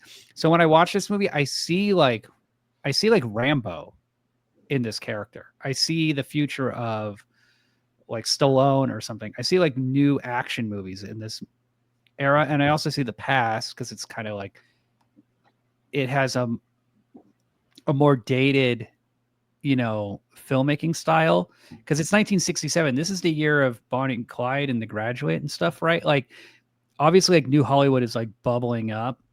So this is an interesting movie in that you could see where they're going, but you can also see they're still stuck in the past. So there's just a lot of things going on. There's a lot of characters. There's that one scene with what's her name? Diane Salento. Yeah. Her scene with Cameron Mitchell, I thought, was like one of the best scenes in the movie. with the early on when she's like trying to convince him to like that she's worthy of being married and that she's she's old enough where she'll provide zero hassles. Plus, she's like, "Who takes care of you when you're sick? Who does all this stuff for you?" And then he says, like, "Look, I just want to get away from all this. I don't want to be a sheriff anymore." And so you think like, oh, he's not gonna. You get the feeling that he's reluctant, right? And you think maybe he could be the hero later on. But the twist with his character being in on it, I thought that was so interesting. All right, so that's interesting. That's actually a fresh addition to the movie that was not in the book. And then he dies like immediately, and I'm like, that's like one of the best characters in the movie you just killed. And then we have this Mexican bandit guy who I feel nothing for, and I'm just like, please kill this guy. And he seems to get shot in the belly and not die like that. He should have shot the Mexican bandit, and then Cameron Mitchell should have been, a recurring in the movie longer, maybe more. Like, I don't know. But it's also like, what is the movie saying? And what the movie's saying, I think, is kind of interesting, which is Paul Newman is reluctant to help people. And that reluctance to help people is kind of why this whole thing happens. Because he could have stopped Richard Boone at the beginning when Richard Boone muscles his way onto the stagecoach. He could have stopped him and said, like, no, get the fuck out of here. That soldier's ticket is his. My ticket is his. You can just wait for the next ride, right? He could have changed the whole thing, but he didn't want to get involved. And then, of course, later on, it's like, do I help? Do I put myself out there? Do I like help these people who have been like so mean to me the whole time? So all that stuff is interesting. It's just, like I said, it's longer than Tall T. There's more things happening. There's more characters. There's more little things to pick apart. And there's also like more characters. So like Peter Laser is this like naive young guy. What does he really bring to the movie? I'm not sure. He's the narrator of the book, and he's much more interesting as the narrator than he is as a character in the movie, I think. But he's a really good narrator. But he has this great line at the very end of the novel where he's talking about Russell and how people were always struggling to understand him and what motivated him and whether or not he was always planning on helping the girl when she was dehydrated or not. But he says here, so maybe you don't have to understand them, you just know them. And because the entire movie, they're trying to kind of solve him like a jigsaw puzzle. And all along, he pretty much ends up doing the right thing over the course of the movie. He just might come about it in a different way. And so he's such a mystery to all these people. But I like how he's constantly raising these questions of, should you just help people because they need help, or should you actually like measure them first and figure out if they're deserving of help? And obviously that's like a big source of a lot of the tension. If somebody's dying of thirst, even if they've robbed your people blind and subjected them to starvation, should you help them or not? And I think that these questions are interesting.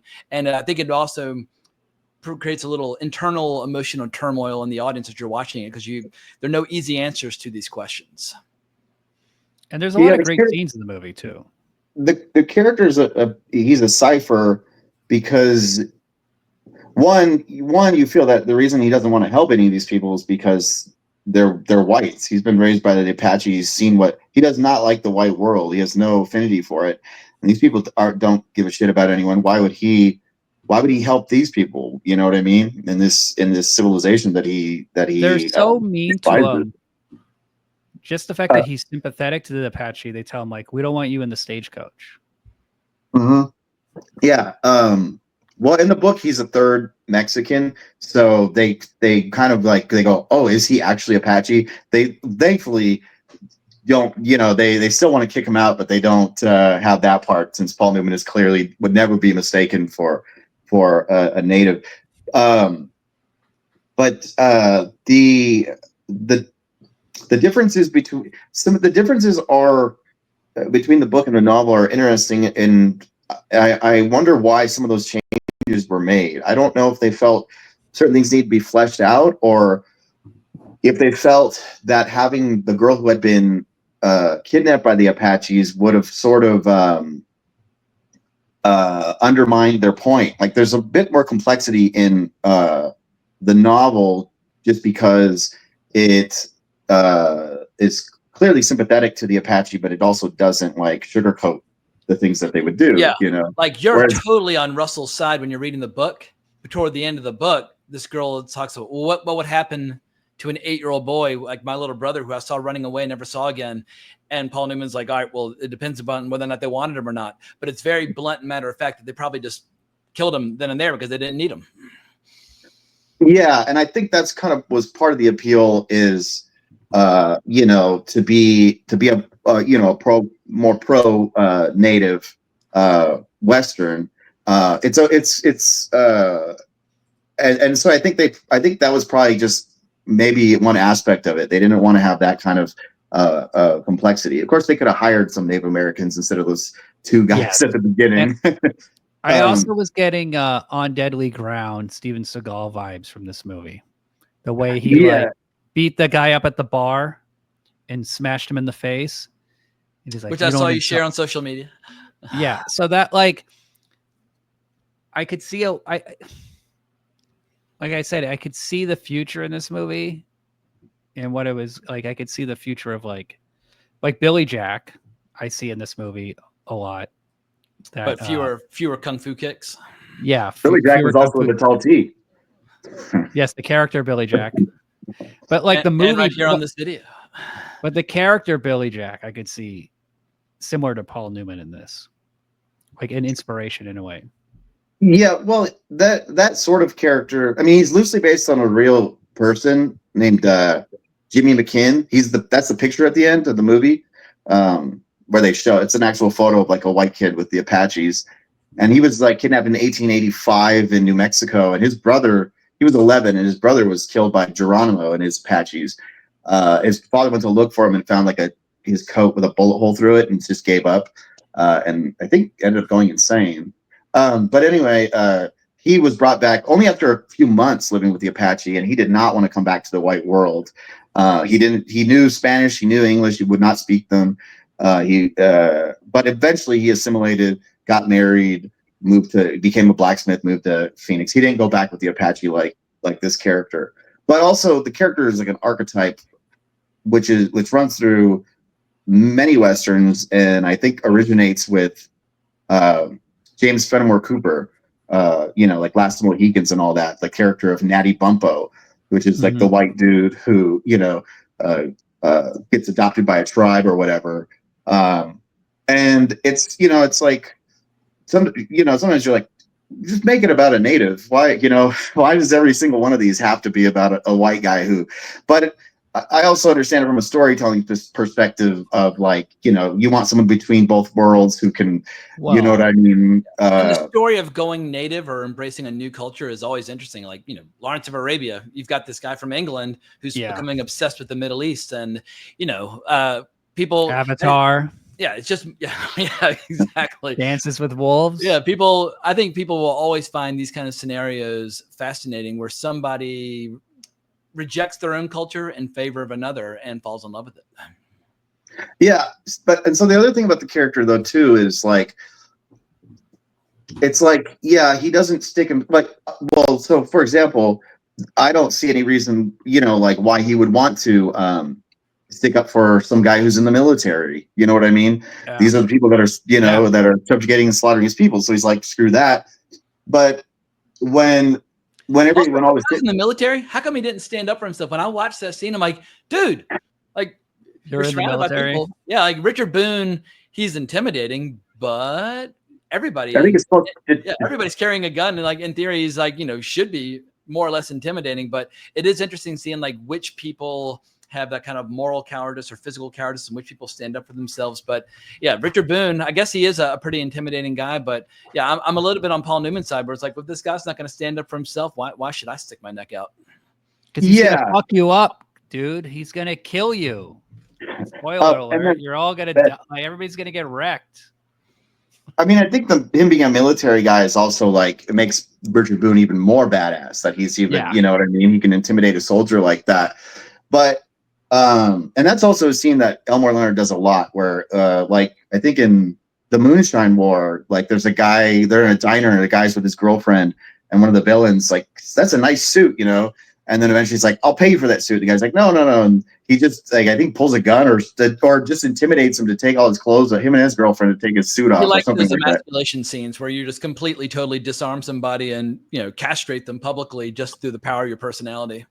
Yeah. But then so later, I think so much of it is because the John Russell character doesn't really spell out what he's doing.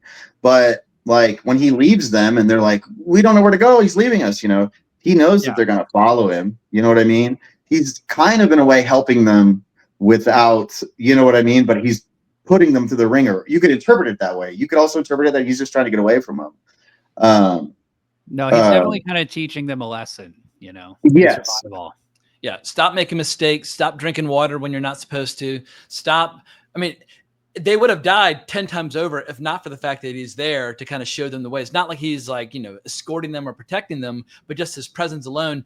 They wouldn't even know which direction to go. And of course, when they're being pursued, they're going up and over mountains. So they're constantly getting disoriented, but you can't just go north or west because you'd have to go up over like mountain peaks. So you got to know how to navigate. And throughout the book, you're constantly seeing how they are just hell bent upon doing the wrong thing in every way, shape, or form, where they're just constantly making mistakes. And if not for Russell, they would have died or been in much more trouble much earlier on if not for his presence. So yeah, I think he's a total fucking badass. He might be a little rough around the edges, but as written in the book and more or less as portrayed by Paul Newman, I think he's a pretty fascinating dude.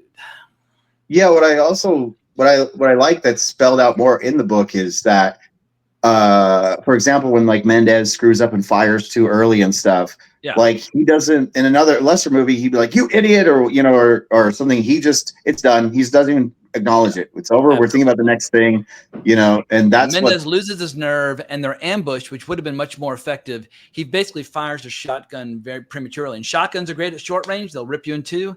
At a long range, it's like getting hit by little bits of pepper. It's not going to do shit. And Mendez spoils the ambush, which would have probably saved all their necks if he had just kept his cool. Because like John Russell tells him very explicitly, do not shoot until you feel like you can touch him. And he disobeys that one instruction. But the pleasure of the movie, and I agree, like it sets up Cameron Mitchell, and that's added, and that's not in the book, and the lady is not in the book. It's like you said, she's split between these two characters. And it builds it up. And then when he's part of them, like you said, it's a good twist. I don't know if I want him there the whole time, but I kind of felt like after he's killed, it doesn't, like, it feels like even if she realizes he was bad and he was a piece of shit and everything, it feels like there should be more there about him, that the fact that John Russell just murdered her boyfriend. Yeah. So it's like you wonder like why it's almost like a vestigial tale. I don't know what it does. Maybe it does more for her character or something, or it might have just been like, let's add something to flesh out the story a little more. And then what they added was like, oh, that's really good, but we don't have time to just keep rewriting the screenplay. Like we could keep rewriting this forever, right? Like this is better, but it's not, it's not amazing. But it's like, we came up with a better idea. It's good. Let's just go with it. Cameron Mitchell is only around for a few days. He's going to go to Italy next week and make a Viking movie. So he's got 5 Italian movies. It's like I said, it's an interesting movie. But you do wonder, like, oh, like, would this movie have been better if it was made 5 years later or 5 years earlier? It's just kind of like a weird time. But I do think Paul Newman and Richard Boone are very good in the movie. Yeah. How do y'all think this movie compares to HUD, the earlier collaboration between? I mean, Ritt and Newman, I think, worked together either 5 or 6 times, but HUD is the only one that I've seen. I need to see Paris Blues, but I love HUD, but I haven't seen it like in 20, 25 years, but it's based on a Larry McMurtry novel. But that I remember being fucking hands down awesome from start to finish. But maybe I'm just getting nostalgic because I watched it back when I was a total movie freak. I haven't seen HUD in a long time, but I remember loving it. I like it better than this one. And that one, that's the same writers who adapted it. Irving Ravitch and Harriet Frank Jr.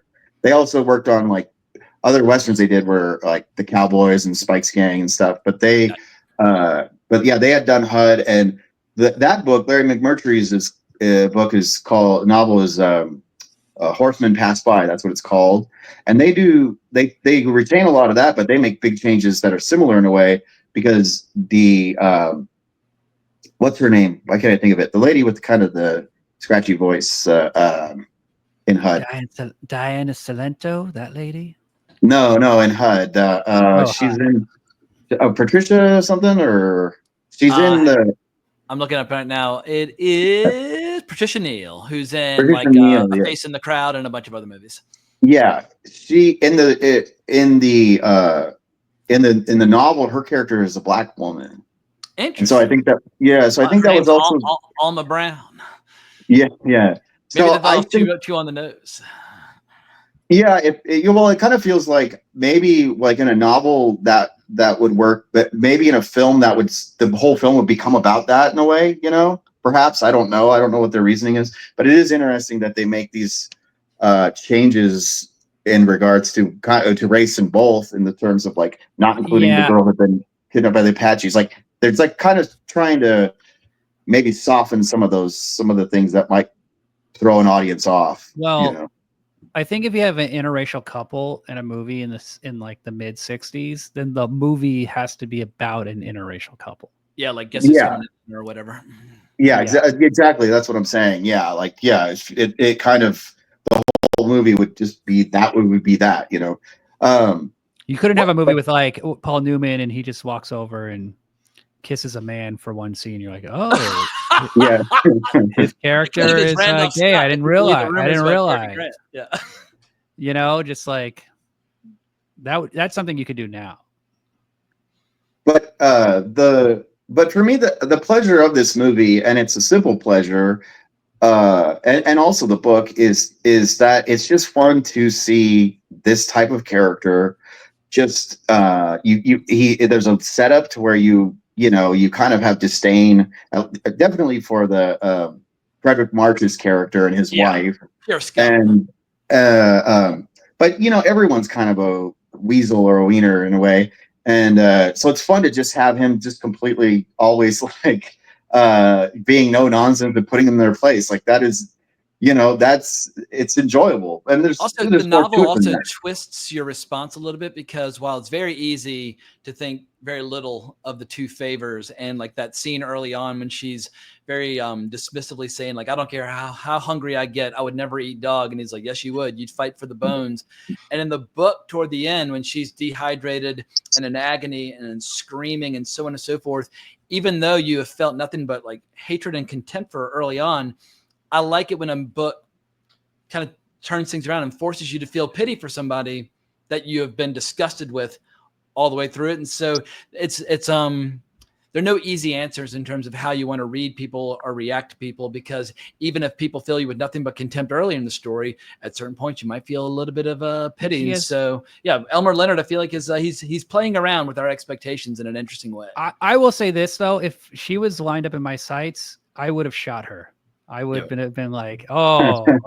Well, in the book, he does this thing where he keeps kind of like internally saying like, move, because he can't get a shot. But in the book, he dashes out and trying to get like at an angle so he won't hit her, but he can still help Russell. But he's too late at that point. The shootout's already taken place. But I like how in the book, he does leap into action to try to get a different angle to shoot from. Shoot the lady. And my complaint about in The Captives that the Frank Brennan character, I think, or Brennan, not Frank, whatever his name is, Brennan, the Randall Scott character, in the novel or the short story, how he can't shoot Chink in the back, do it, which is a little lame, although they kind of make it work eventually. But in this one, that kind of annoying aspect is put on the other characters.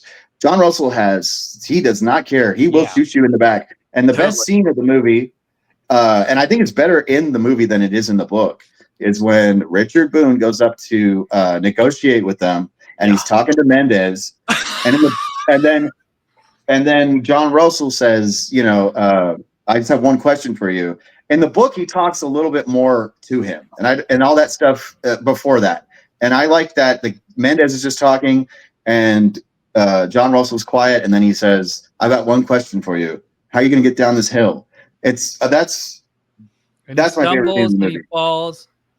Does he get shot before he falls? Like also, Richard Boone really sells the fear and the terror. And I think Richard Boone, while he's an evil son of a bitch in both these movies, he's also just funny as fucking shit. He's a great performer. And the way he sells you on the idea, like, well, wait a second, I'm going back down this hill the exact same way that I came up. Yeah, I love that scene. It's very well played in the flick. And also, Richard Boone plays a smart guy. He knows how the tenacity of the character he's facing. So he knows, like, oh shit, this guy's gonna shoot me, like, and I deserve it. I'm a fucking prick. Like, I'm a fucking asshole. He knows it in that moment, you know, which is unlike the tall T where he's like, you can't shoot me in the back. That also happens in that. Randall Scott would have reacted very differently to that scenario. But that just shows you what a difference can make in 10 years. But he plays it because Richard Boone is so cool and in control throughout the movie, and he's cool there. He's talking about what, you know, we're gonna kill you. You can't do the da-da-da. And then once the realization hits him, he plays it so well, tripping it out. Just, you know, just the switch, and it's just natural. You believe it. You believe it absolutely. That's the best scene in the movie. I think it's not the scene that makes the movie, but that's the one that really solidifies. Like, yeah, it's very satisfying and it's very entertaining. What are the key Richard Boone performances? I feel like he's one of those actors where Western fanatics know who he is, but like, what if you were to do like what's the complete guide to Richard Boone? Like, obviously the shootist, this tall T, but like what are the essentials? Oh, the essentials. I don't know. He's been in so much. Yeah, a ton of TV, obviously. Have Gun Will Travel is a great show. He's the villain in Big Jake. He's in a lot of stuff. I couldn't. I'm not a Richard Boone expert, but I honestly think this movie in the Tall T, where he's in a way playing the same character. I think these are my two favorite performances from him. And The Hobbit, gotta look at. And The Hobbit. Yeah. Yeah, I feel like if you compare Richard Boone as Smaug, or Smog as I say, compared to Benedict Cumberbatch and those disastrous Hobbit movies that came out many years later, give me Richard Boone over Benedict Cumberbatch all day, every day. But I'm also surprised, William, that you didn't like the Mexican guy so much. I mean, he's not like amazing, but I enjoy him. You could kind of tell he's a variation on the Chink character from, you know, like Elmore Leonard was kind of repeating that. What about Martin Balsam as a Mexican? I don't know. That's not great, but they got a little bit too much makeup on him for my taste. Yeah. Well, the funny thing is that guy, the guy who's playing the Mexican, is Frank Silvera, and he was in a ton of westerns playing Mexican. He's actually Jamaican. He's like half Jamaican, and he died because he was trying to fix his garbage disposal and electrocuted him. So yeah, 1970, Final Destination. Yeah. The thing I kept wondering about the Mexican, what kind of bullets were on his like his band? Is that a bandolero? Aren't those like rifle bullets or shotgun bullets? But he didn't have like a long gun. Yeah, they probably were rifle bullets. I didn't actually look too close. That wearing bullets like that, that's really something more that would happen more in the 20th century. That's not that. I don't think that happened a whole lot in the 1800s. But it looks badass. Every GI Joe figure I had in the early 1980s, they all had the bullets like around their waist, across their chest, and I've always been a fan. Even if they don't match the firearm you're carrying, like shotgun shells or rifle bullets or whatever the case might be. Oh yeah, earlier you said that John Russell has a Sharps. In the book, he has a Sharps. In the movie, he has a Winchester 73. Gotcha.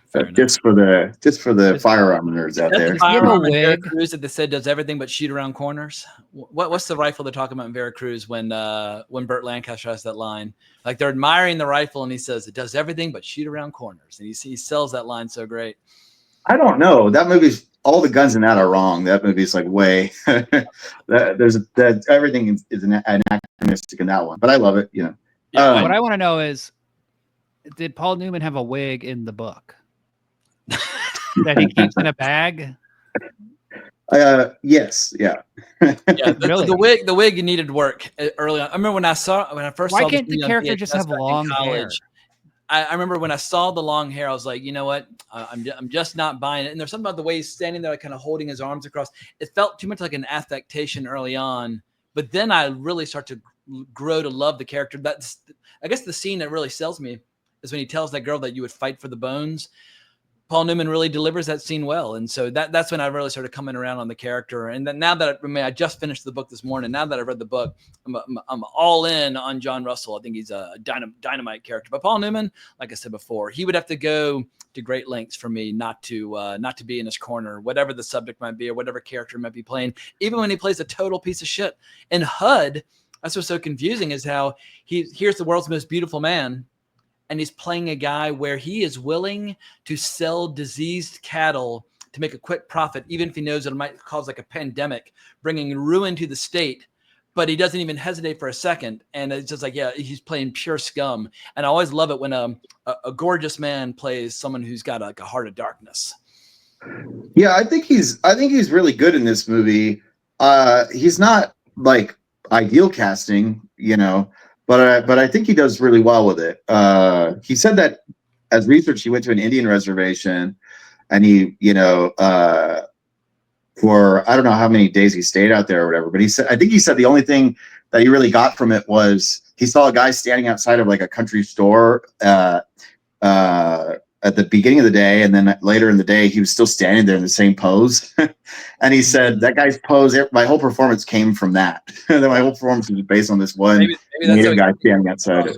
I guess when I think of somebody who lives outdoors and they're either hunting or fighting or surviving, everything would be very economical and graceful and smooth. And there's something about just that position. It seems more like something you would do like in a stage play, as opposed to if you've been living outdoors for many years on end. But I am a city boy, so what the fuck do I know about how people might move if they live their entire lives outdoors? But I also like that little bit early on when they're catching all those horses and so on and so forth. But the wig is unfortunate. It doesn't look good.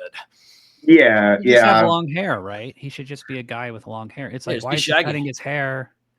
I guess Paul Newman's hair was so recognizable, and he had such an iconic look. He didn't want to fuck with him. He basically was one of those guys from the 50s through the 90s. He has the exact same hairstyle in every single fucking movie. Yeah, well, I think he cuts his hair because he's in the white world. He's going to make the deal or whatever. So he wants to look presentable, like a white dude. As opposed to, but I know that Elmore Leonard, I think when they were adapting it, when he found out Richard Boone had been cast, he was excited. He thought they were casting Richard Boone as John Russell. Oh, wow. If Richard Boone in 1957 had been cast, it would have worked. Yeah. But Richard Boone, I don't know what he was eating or drinking or what he was doing between 57 and 67. He's looking rough by the time. I believe him as an outlaw.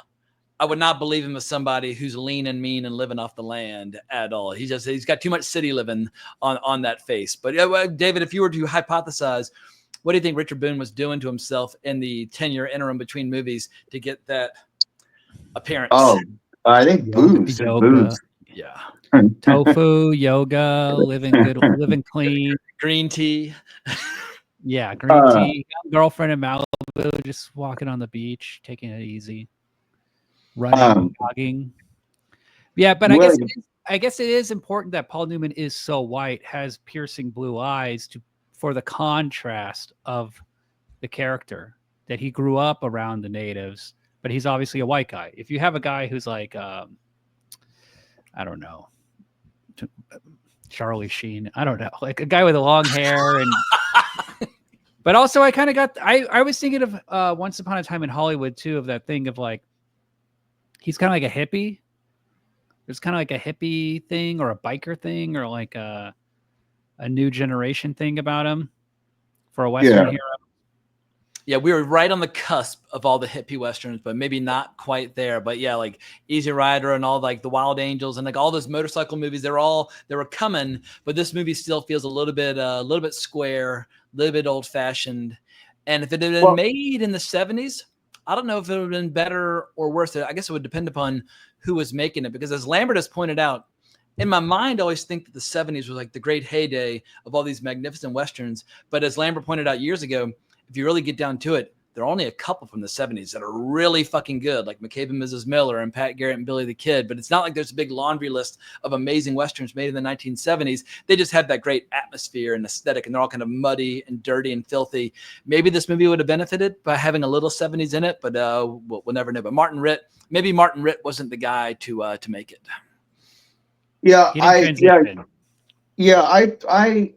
William, you're talking about how it was, it should have been made 10 years earlier, 10 years later.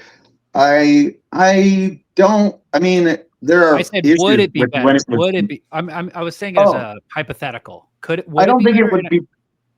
I don't think it would be. I mean, like you're saying, James, it depends on the filmmaker, but yeah, I mean, the 70s, it could have really fallen. The quality of the storytelling and stuff is really where 70s Westerns start to falter, and they're all about trying to buck the cliches and stuff to a point where it's just this nebulous sort of thing. Like, what is even the point? Like a Dirty Little Billy or something.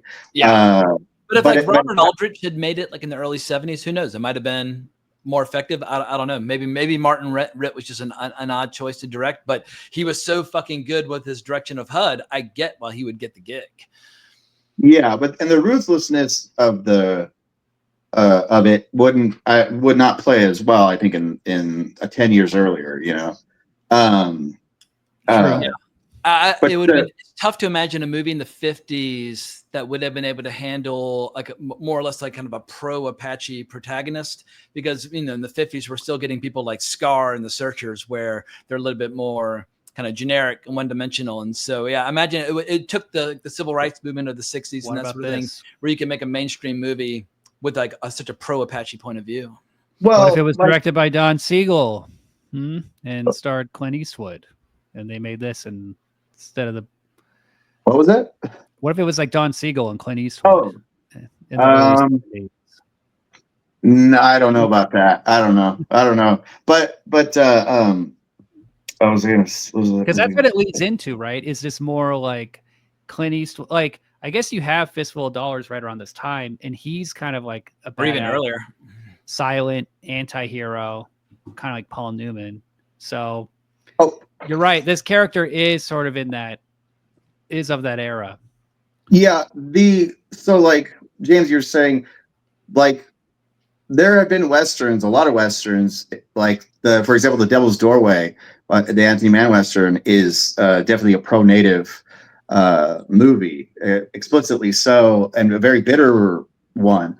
The difference, I think, would be the characterization of the John Russell character, the ruthlessness and stuff, would probably not fly in the 50s, but the more pro-Apache stuff, maybe not the Apache in particular, but the more pro-native stuff, there've been a long line of things, but it was, it's really more his ruthless characterization.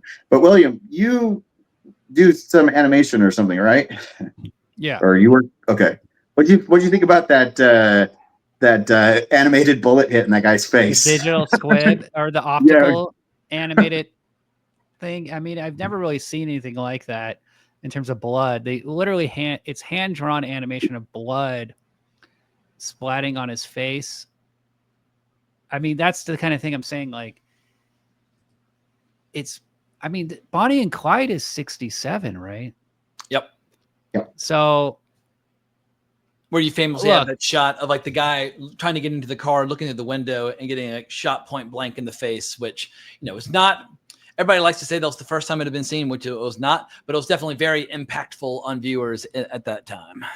The animation looked terrible, but I know how they're doing it, and it's just like they just get told the guy who does optical effects at the studio or whatever to do it, and he just cranked it out. And I don't know, maybe at the time it was like, holy shit, did you see the blood come off David Canary's shin?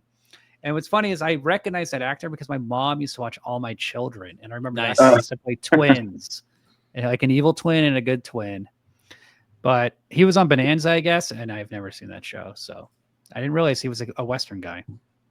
Yeah, it makes you wonder, like, did they film it and then be like, this needs more impact, like, and then just got a guy to optically draw. Because what I don't get is why not just have him spit some fake blood out, or you know what I mean, or like do a William Friedkin or something where you just like shoot blood on his face from off camera. Anything would look better than like painting it on. It's just it's one of those moments where you're like, ooh, that's rough.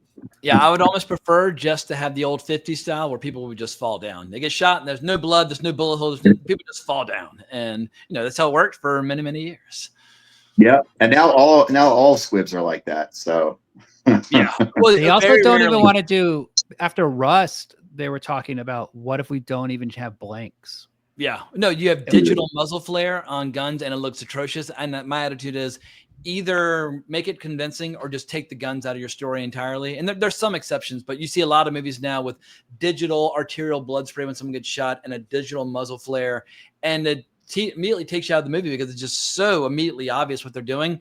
I'd rather just watch somebody get punched in the face if you can't figure out a way to make it convincing. Because I grew up in the era of Paul Verhoeven, where Arnold Schwarzenegger would use somebody as a human shield, and 500 squibs would go off, and you're like, "Oh yeah, that looks fucking real." And so you can't come back after you've seen Total Recall. You know what? The headshot in this movie is like the one in Proposition, where the guy's head gets blown up, because that's a digital effect. And it's handled in a similar manner. It just kind of shows you how far things have gone. Yeah, you can do that because there's like real meat or whatever, like blasting out of this guy's head when it gets blown apart. But yeah, it's definitely aged in a weird way. This is the whole thing is a good story, but there's awkward things about it. There's awkward dating elements to it. Whereas and also it's like the thing where Tall T is like, whoa, this is one of the best movies of its era. This is one of the best movies of its kind.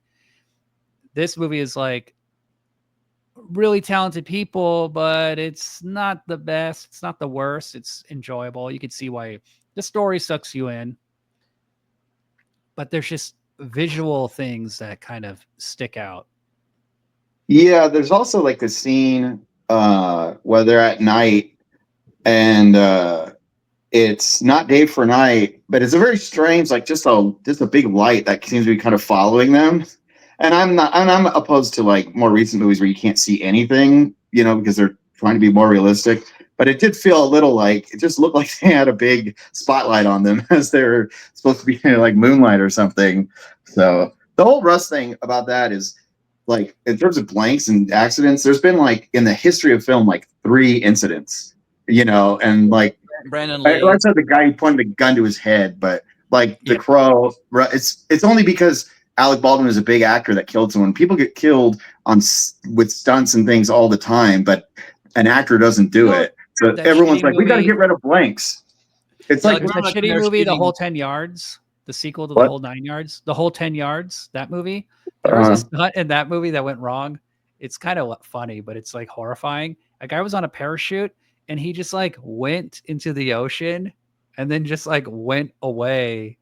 And they're like, they never saw him again. And they're like, yeah, so stuntman died making that shitty movie. Go sideways really quickly. I think it was on XXX, the Vin Diesel movie. Or maybe the sequel. A guy's on a parachute being pulled by a boat. And they tried to go under a bridge. He hit the bridge. He died then and there. It's like, yeah, people do die doing stunts, but it's not like anybody's calling for stunts being removed from movies. So people never react. They only overreact. Well, yeah, because it's a celebrity did it. And so everyone's like, we're going to take blanks out. They're so dangerous. And it's like the history of using blank guns in films is like, it has an amazing track record. Yeah. Like a fucking great train robbery, shooting a gun right into the camera and nobody died. It worked just fine. Yeah. Yeah. So digital shit, it's bad. I hate it. Yeah. So. It's almost the only time it works is when they disguise their work to the point where you don't realize it's digital. But like, I've just seen way too many action movies recently where they're subpar for a variety of reasons, but the moment people start shooting, it's not convincing at all. So once again, just give me martial arts, give me Steven Seagal breaking people's elbows as a big fat guy. I'll take that over digital muzzle flare and digital squibs and all that crap. The other stuff in this movie that's really dated is the interior lighting of this boarding house. I mean, it's so bright. And then also the stagecoach station. They go in, there's like 3 hard shadows against a wall. And this kind of stuff like drives me crazy, but they can't do gas lanterns or whatever. They can't do soft lighting at the time. The cameras they can't handle low light. That's another thing that would we haven't gotten to Barry Lyndon yet where things started to change. That's something in the Missouri breaks they do very well. Their hideout at the beginning has a nice, like, it's like there's basically no light in the hideout. It's just light coming in from the windows. So it's like the Western genre. There's like, they would do things in a certain way, and that's just how they do them. And some of it is the clothing, the lighting, the guns. There's all these like little things that they never bothered to fix, but maybe it doesn't matter, right? So it's always interesting to watch them and see how they're made, because now you can make a movie look perfect, but the screenplay will be terrible. Yeah, so it's like if you made a Western, most Western. That's a give or take. I think if you compare Hombre to a lot of the kind of cheapy, disposable Westerns being made in 2025, I'd rather watch Hombre 100 times before watching any of those movies even once. And so while it's not my favorite Western of the 60s by any stretch of the imagination, still very watchable. And I feel like I'll take a pretty good Western from the 60s over a just resoundingly mediocre Western from 2025. So yeah, I think while it hasn't aged as well as HUD, and it certainly hasn't aged as well as Tall T, as a double feature, I think these two movies, they're in conversation with one another. And the fact that they're both written by Elmore Leonard and have so many overlaps and parallels, I think it makes an interesting program if people want to tee them up or queue them up one after another. Yeah. They have evil bad guys. Evil bad guys, which is always useful in a Western. Yeah. One thing just I'll say about Hombre, the book and the movie that I think is pretty interesting is that it starts out like Stagecoach and then kind of ends up like the Tall T in a way. But what it's like, it starts like Stagecoach, but the difference is instead of it being they're being attacked by Apaches, this big that's the whole thing about it. Yeah, they're inside the wagon. Yeah. The Apache, the guy who's raised by the Apaches, who's been adopted in the Apache tribe, is the one that has to save them. Yeah. You know what I mean? So it's a kind of a nice twist on the stagecoach formula. So yeah, I would not program a double feature though of Stagecoach and Hombre. Then I think Hombre would compare unfavorably. I make too much of Stagecoach, but I saw it at that perfect sweet spot when I was just getting into film history, where I was just like in a fever dream of cinemania, and whatever movies you discover during that time, I think have a disproportionate impact on your imagination. So Stagecoach fell at that perfect sweet spot when I was 21. I was just like, oh, so I've watched it just over and over and over again. So yeah, I would never program any movies as a double feature with Stagecoach, but once again, perhaps I look back at it through rose-colored glasses just because of the era in which I discovered it. I will say there's one really good shot in this movie that I thought was like very impressive, where that woman is talking to Cameron Mitchell in the sheriff's office. And then when she leaves and like walks out the door, and then like she goes through the door into the town. And so you're actually like, oh, I'm in a building in a town. And that's not a backdrop. Like that was a really nice shot. That probably is like a village they had on a lot or something they would use in a lot of different Westerns, I imagine. Because it's like, they definitely didn't build that whole thing for this movie. Just this one scene. So that was really cool. I loved her in The Wicker Man. Y'all remember her? She's the one who's telling the investigator about what they believe, but she's a good actress. I think she's a very pretty girl and has an interesting speaking style. She was married to Sean Connery at this time, I think. Whoa! All right. Yeah. Well, way to go, Sean. I think Sean Connery said like Hombre is like my favorite movie, maybe because of that. But they got divorced a few years later. I think there's a lot of great shots in Hombre. It's still shot by James Wong Howe, I think. Oh, he's awesome. Yeah, he's one of the greats. I mean, like, going back to like Body and Soul, those early, you can see him like on roller skates shooting the boxing scenes. Like he was a true innovator. Or even HUD. He shot HUD. So maybe this would have been better in black and white. You know what I mean? Maybe so. But Were this there one any black and white westerns being made in the late 60s, or had they kind of died off? in the late 60s. Huh. Yeah, I don't know. I'd have to think about that for a second. What's all right? So here's a trivia question, which I have no answer for. What is the last great western shot in black and white? The last great one shot. I don't know. I don't know what the last great one is. I mean, one that a lot of people would probably see. What? Winchester 73 or something. Dead Man? Oh no, I would say Dead Man could qualify, but from that era, I mean, Man Who Shot Liberty Valance. Gotcha. Is, you know, that's 62. I'm trying to think. I don't know. It would probably be if they were still being shot in black and white. I don't know. I'd have to really rack my mind about that. So. All right. Well, another topic for another day. Yeah, that Martin Ritt had done a western with Paul Newman previously called The Outrage, which is a remake of Rashomon. And, gotcha. And in that one, Paul Newman plays a Mexican, I believe. Hell yeah, good. It's not great. I think it was a critical better than Rashomon. Oh, way better, but no. So with Martin Ritt, he's an interesting director. Like I enjoyed The Front with Woody Allen, which is all about screenwriters being blacklisted for being communists and that sort of thing. I think it's a pretty effective movie. You got The Great White Hope. You've got an interesting array of different movies on different topics. But I just think, and I guess when I was a kid, he was still doing things like Nuts with Barbara Streisand. So, Martin Ritt, he's an interesting guy. I almost never hear anybody talk about Martin Ritt. Like, I never hear anybody say, like, oh, like Martin Ritt is like my guy. But he was an incredibly prolific director for many I think he's outshadowed by Paul Newman. Yeah. Right? You think of those Paul Newman movies? He might have been Norman Jewison if Norman Jewison hadn't gotten there first. Yeah, and Paul Newman had a great run in the 70s and 80s, so he kept it going. Yeah, and he adapted with time. Scorsese, and Paul Newman, I'm a massive fan. I know Paul Newman later said that Hombre was one of his favorite films he did, or one of his favorite roles. So he looks cool. I mean, and he has stature in it. Like he seems like he could kick anyone's ass in the movie. So that's pretty awesome for him. Bad wig aside. Also, does he have like a little makeup kit he's doing to darken himself every now and then? In the beginning, I was wondering about that. He seems out in the Southwest, I feel like all you got to do is just show up to set and you're going to be nicely bronzed and browned by the end of the shoot, which is why I'm talking about the character. Oh, gotcha. Yeah, well, Martin Balson's makeup looks atrocious, but I feel like all you got to do is just go outside. Like, look at Roy Scheider in Jaws. They just shot in the summer in Martha's Vineyard, and he was a deep dark brown by the end of the shoot. And so, just the sun will take care of most of those issues.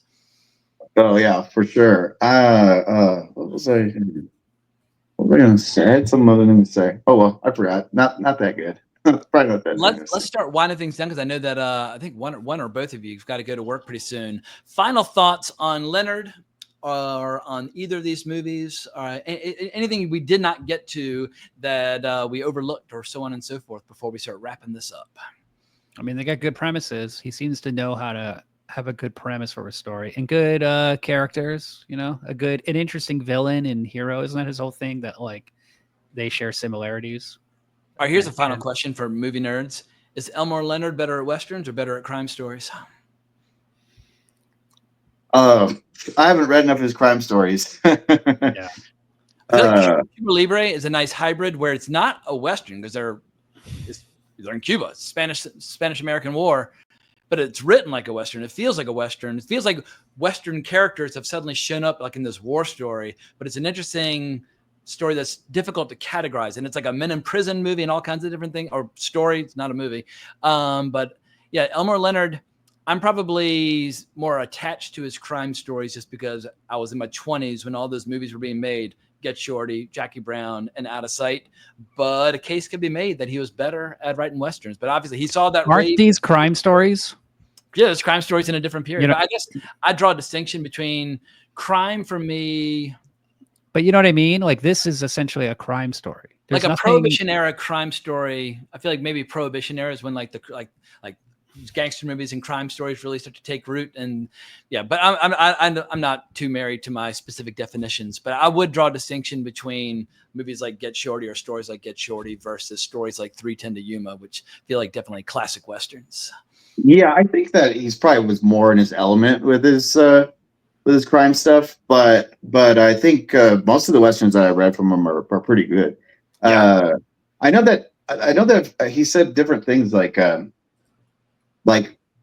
regards to like the Tall T and the first 3:10 to Yuma. He said when they were made, like he saw how Hollywood could screw up a simple story, but then later he talked about how he loved the Tall T and everything. So I don't know what his opinion of Hombre was. I was trying to find it, but I, with Hombre, I would put it in terms of Paul Newman Westerns. I don't like the left-handed gun. I think Paul Newman's not good in that at all. It's an interesting movie, but I think he's terrible in that one. Butch Cassidy and the Sundance Kid's not my favorite. It's fine. It's enjoyable. And so like I would probably put this like, I think that Life and Times of Judge Roy Bean, I might love it more, even though it's so much fucking fun. Yeah. It doesn't really work. The last half of it's kind of bad, not great, but I might put Buffalo Bill. No, not Buffalo Bill and the Indians, and not Outrage. I just saw that for the first time, and not my favorite Robert Altman. It's got its moments, but to go from Nashville into Buffalo Bill and the Indians, aka Sitting Bull's history lesson, Nashville's a better movie. So this might be Paul Newman's best Western, in my opinion. Whoa! Although I might love Life and Times of Judge Roy Bean more. That's my favorite of his Westerns. Just because it's so bizarre and just off the beaten path. It's such a bananas movie. Yes, that's a movie where every few minutes you see something that you've never seen in a Western before. I just howl with laughter. And there's something about having like a John Milius script with John Huston directing with all these incredible character actors. Yeah, Judge Roy Bean fucking rules. Well, final words, Mr. Mendoza, about these Westerns or anything like that. I feel like I always do a poor job of playing the role of moderator. I say I'm going to try to emphasize what everybody else thinks, and then I end up talking over them and interrupting them. So the floor is yours. Final thoughts or impressions. I think I said everything. Tall T is like top shelf. This one is a good chaser. All right. If you want more, you want to see something. You want to see more Richard Boone, especially. I mean, who doesn't want to see more Richard Boone? But he can keep his clothes on. Yeah, I'm sure he was at this point not looking good when he skinned off. Remember the scene in the movie where the women talk about their husband and she's like, he's so smart, he's so successful, but then he takes off his pants and he has those skinny little legs. He's not much at lovemaking. Yeah, that was a good scene. Yeah, Paul Newman's just listening to all the women gossip about their husbands. I think that's original to the movie, not from the book. I'd have to double check to be sure.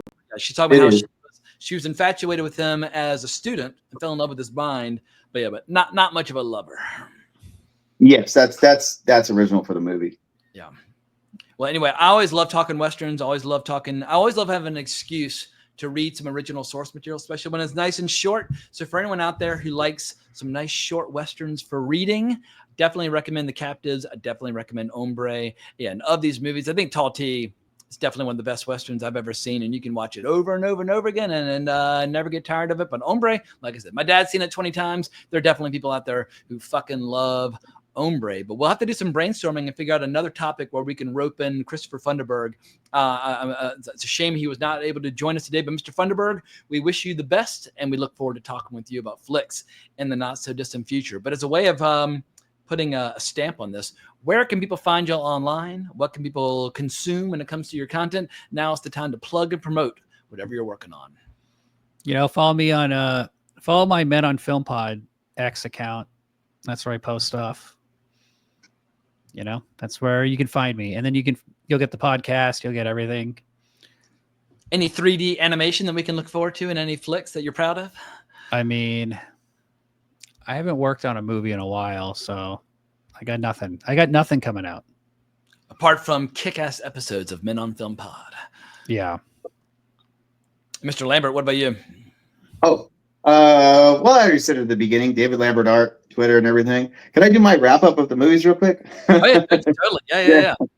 I was going to say, I recommend the short story, The Captives. I recommend the book, Hombre. I recommend the movie Talty. I recommend the movie Hombre. I think Hombre is very good. I think the rest of them are great. And I think watching them together, it shows that, like, it really makes you appreciate the stripped down nature of the Talty, that it doesn't have this extraneous stuff. And I like all that extraneous stuff. So I like that aspect of Hombre and everything. But you can see where the material can kind of get out of control, you know? So comparing the two really shows what is special about the Talty, what is special about these series of films from Bud Boetticher that he did with Randolph Scott and Harry Joe Brown. Let's not forget him, and Burt Kennedy. So, like I said, I like the messy ones that involve history. I like Pat Garrett Blue the Kid is very messy. I like movies that are trying to tackle all these different things. But when you see something so streamlined and efficient in every aspect and every part of it, all the actors, you know, are great in the Talty. The Weasley guy, the Weasley businessman, I know that I think the actor's name is John Hubbard. I know Bud Boetticher said he said, I cast a weak actor because the guy was a real weasel. He worked with him before on the Cimarron Kid. So he's like, gotcha. I cast him because he was not a good actor, so people would hate him. But it works in the movie's favor in some demented way. It totally works. Yeah, exactly. So, but yeah, it just it shows what's special about the Talty, but also what's special about Hombre, because it has a lot of these different interesting ideas in this. It's a fascinating way to see how two stories from the same writer could you know, how he built on it and how other filmmakers built on it. But it makes you appreciate that perfect diamond that the Talty is. Totally. So, anyway, that's my wrap up. David Lambert art everywhere if you like Western stuff. And if you like the NECA ladies, check out the Patreon. Although there's some fellas in there as well, like Harry Dean Stanton and War Notes. And yeah, you like drawing really lean, leathery, kind of charismatically ugly men and astonishingly beautiful women. That's kind of your sweet spot. Smooth ladies, rough men. All right, yeah, that could be the title of your autobiography or your memoirs. Well, we hope y'all have enjoyed this episode. Definitely check out the books. Definitely check out the flicks. And I look forward to talking more Westerns with these fine gentlemen at a later date down the road. But remember to like, subscribe, hit that notification bell. But more importantly, as always, onwards and upwards. It ain't like it used to be, but it'll do. You know how to whistle, don't you, Steve? You just put your lips together and blow.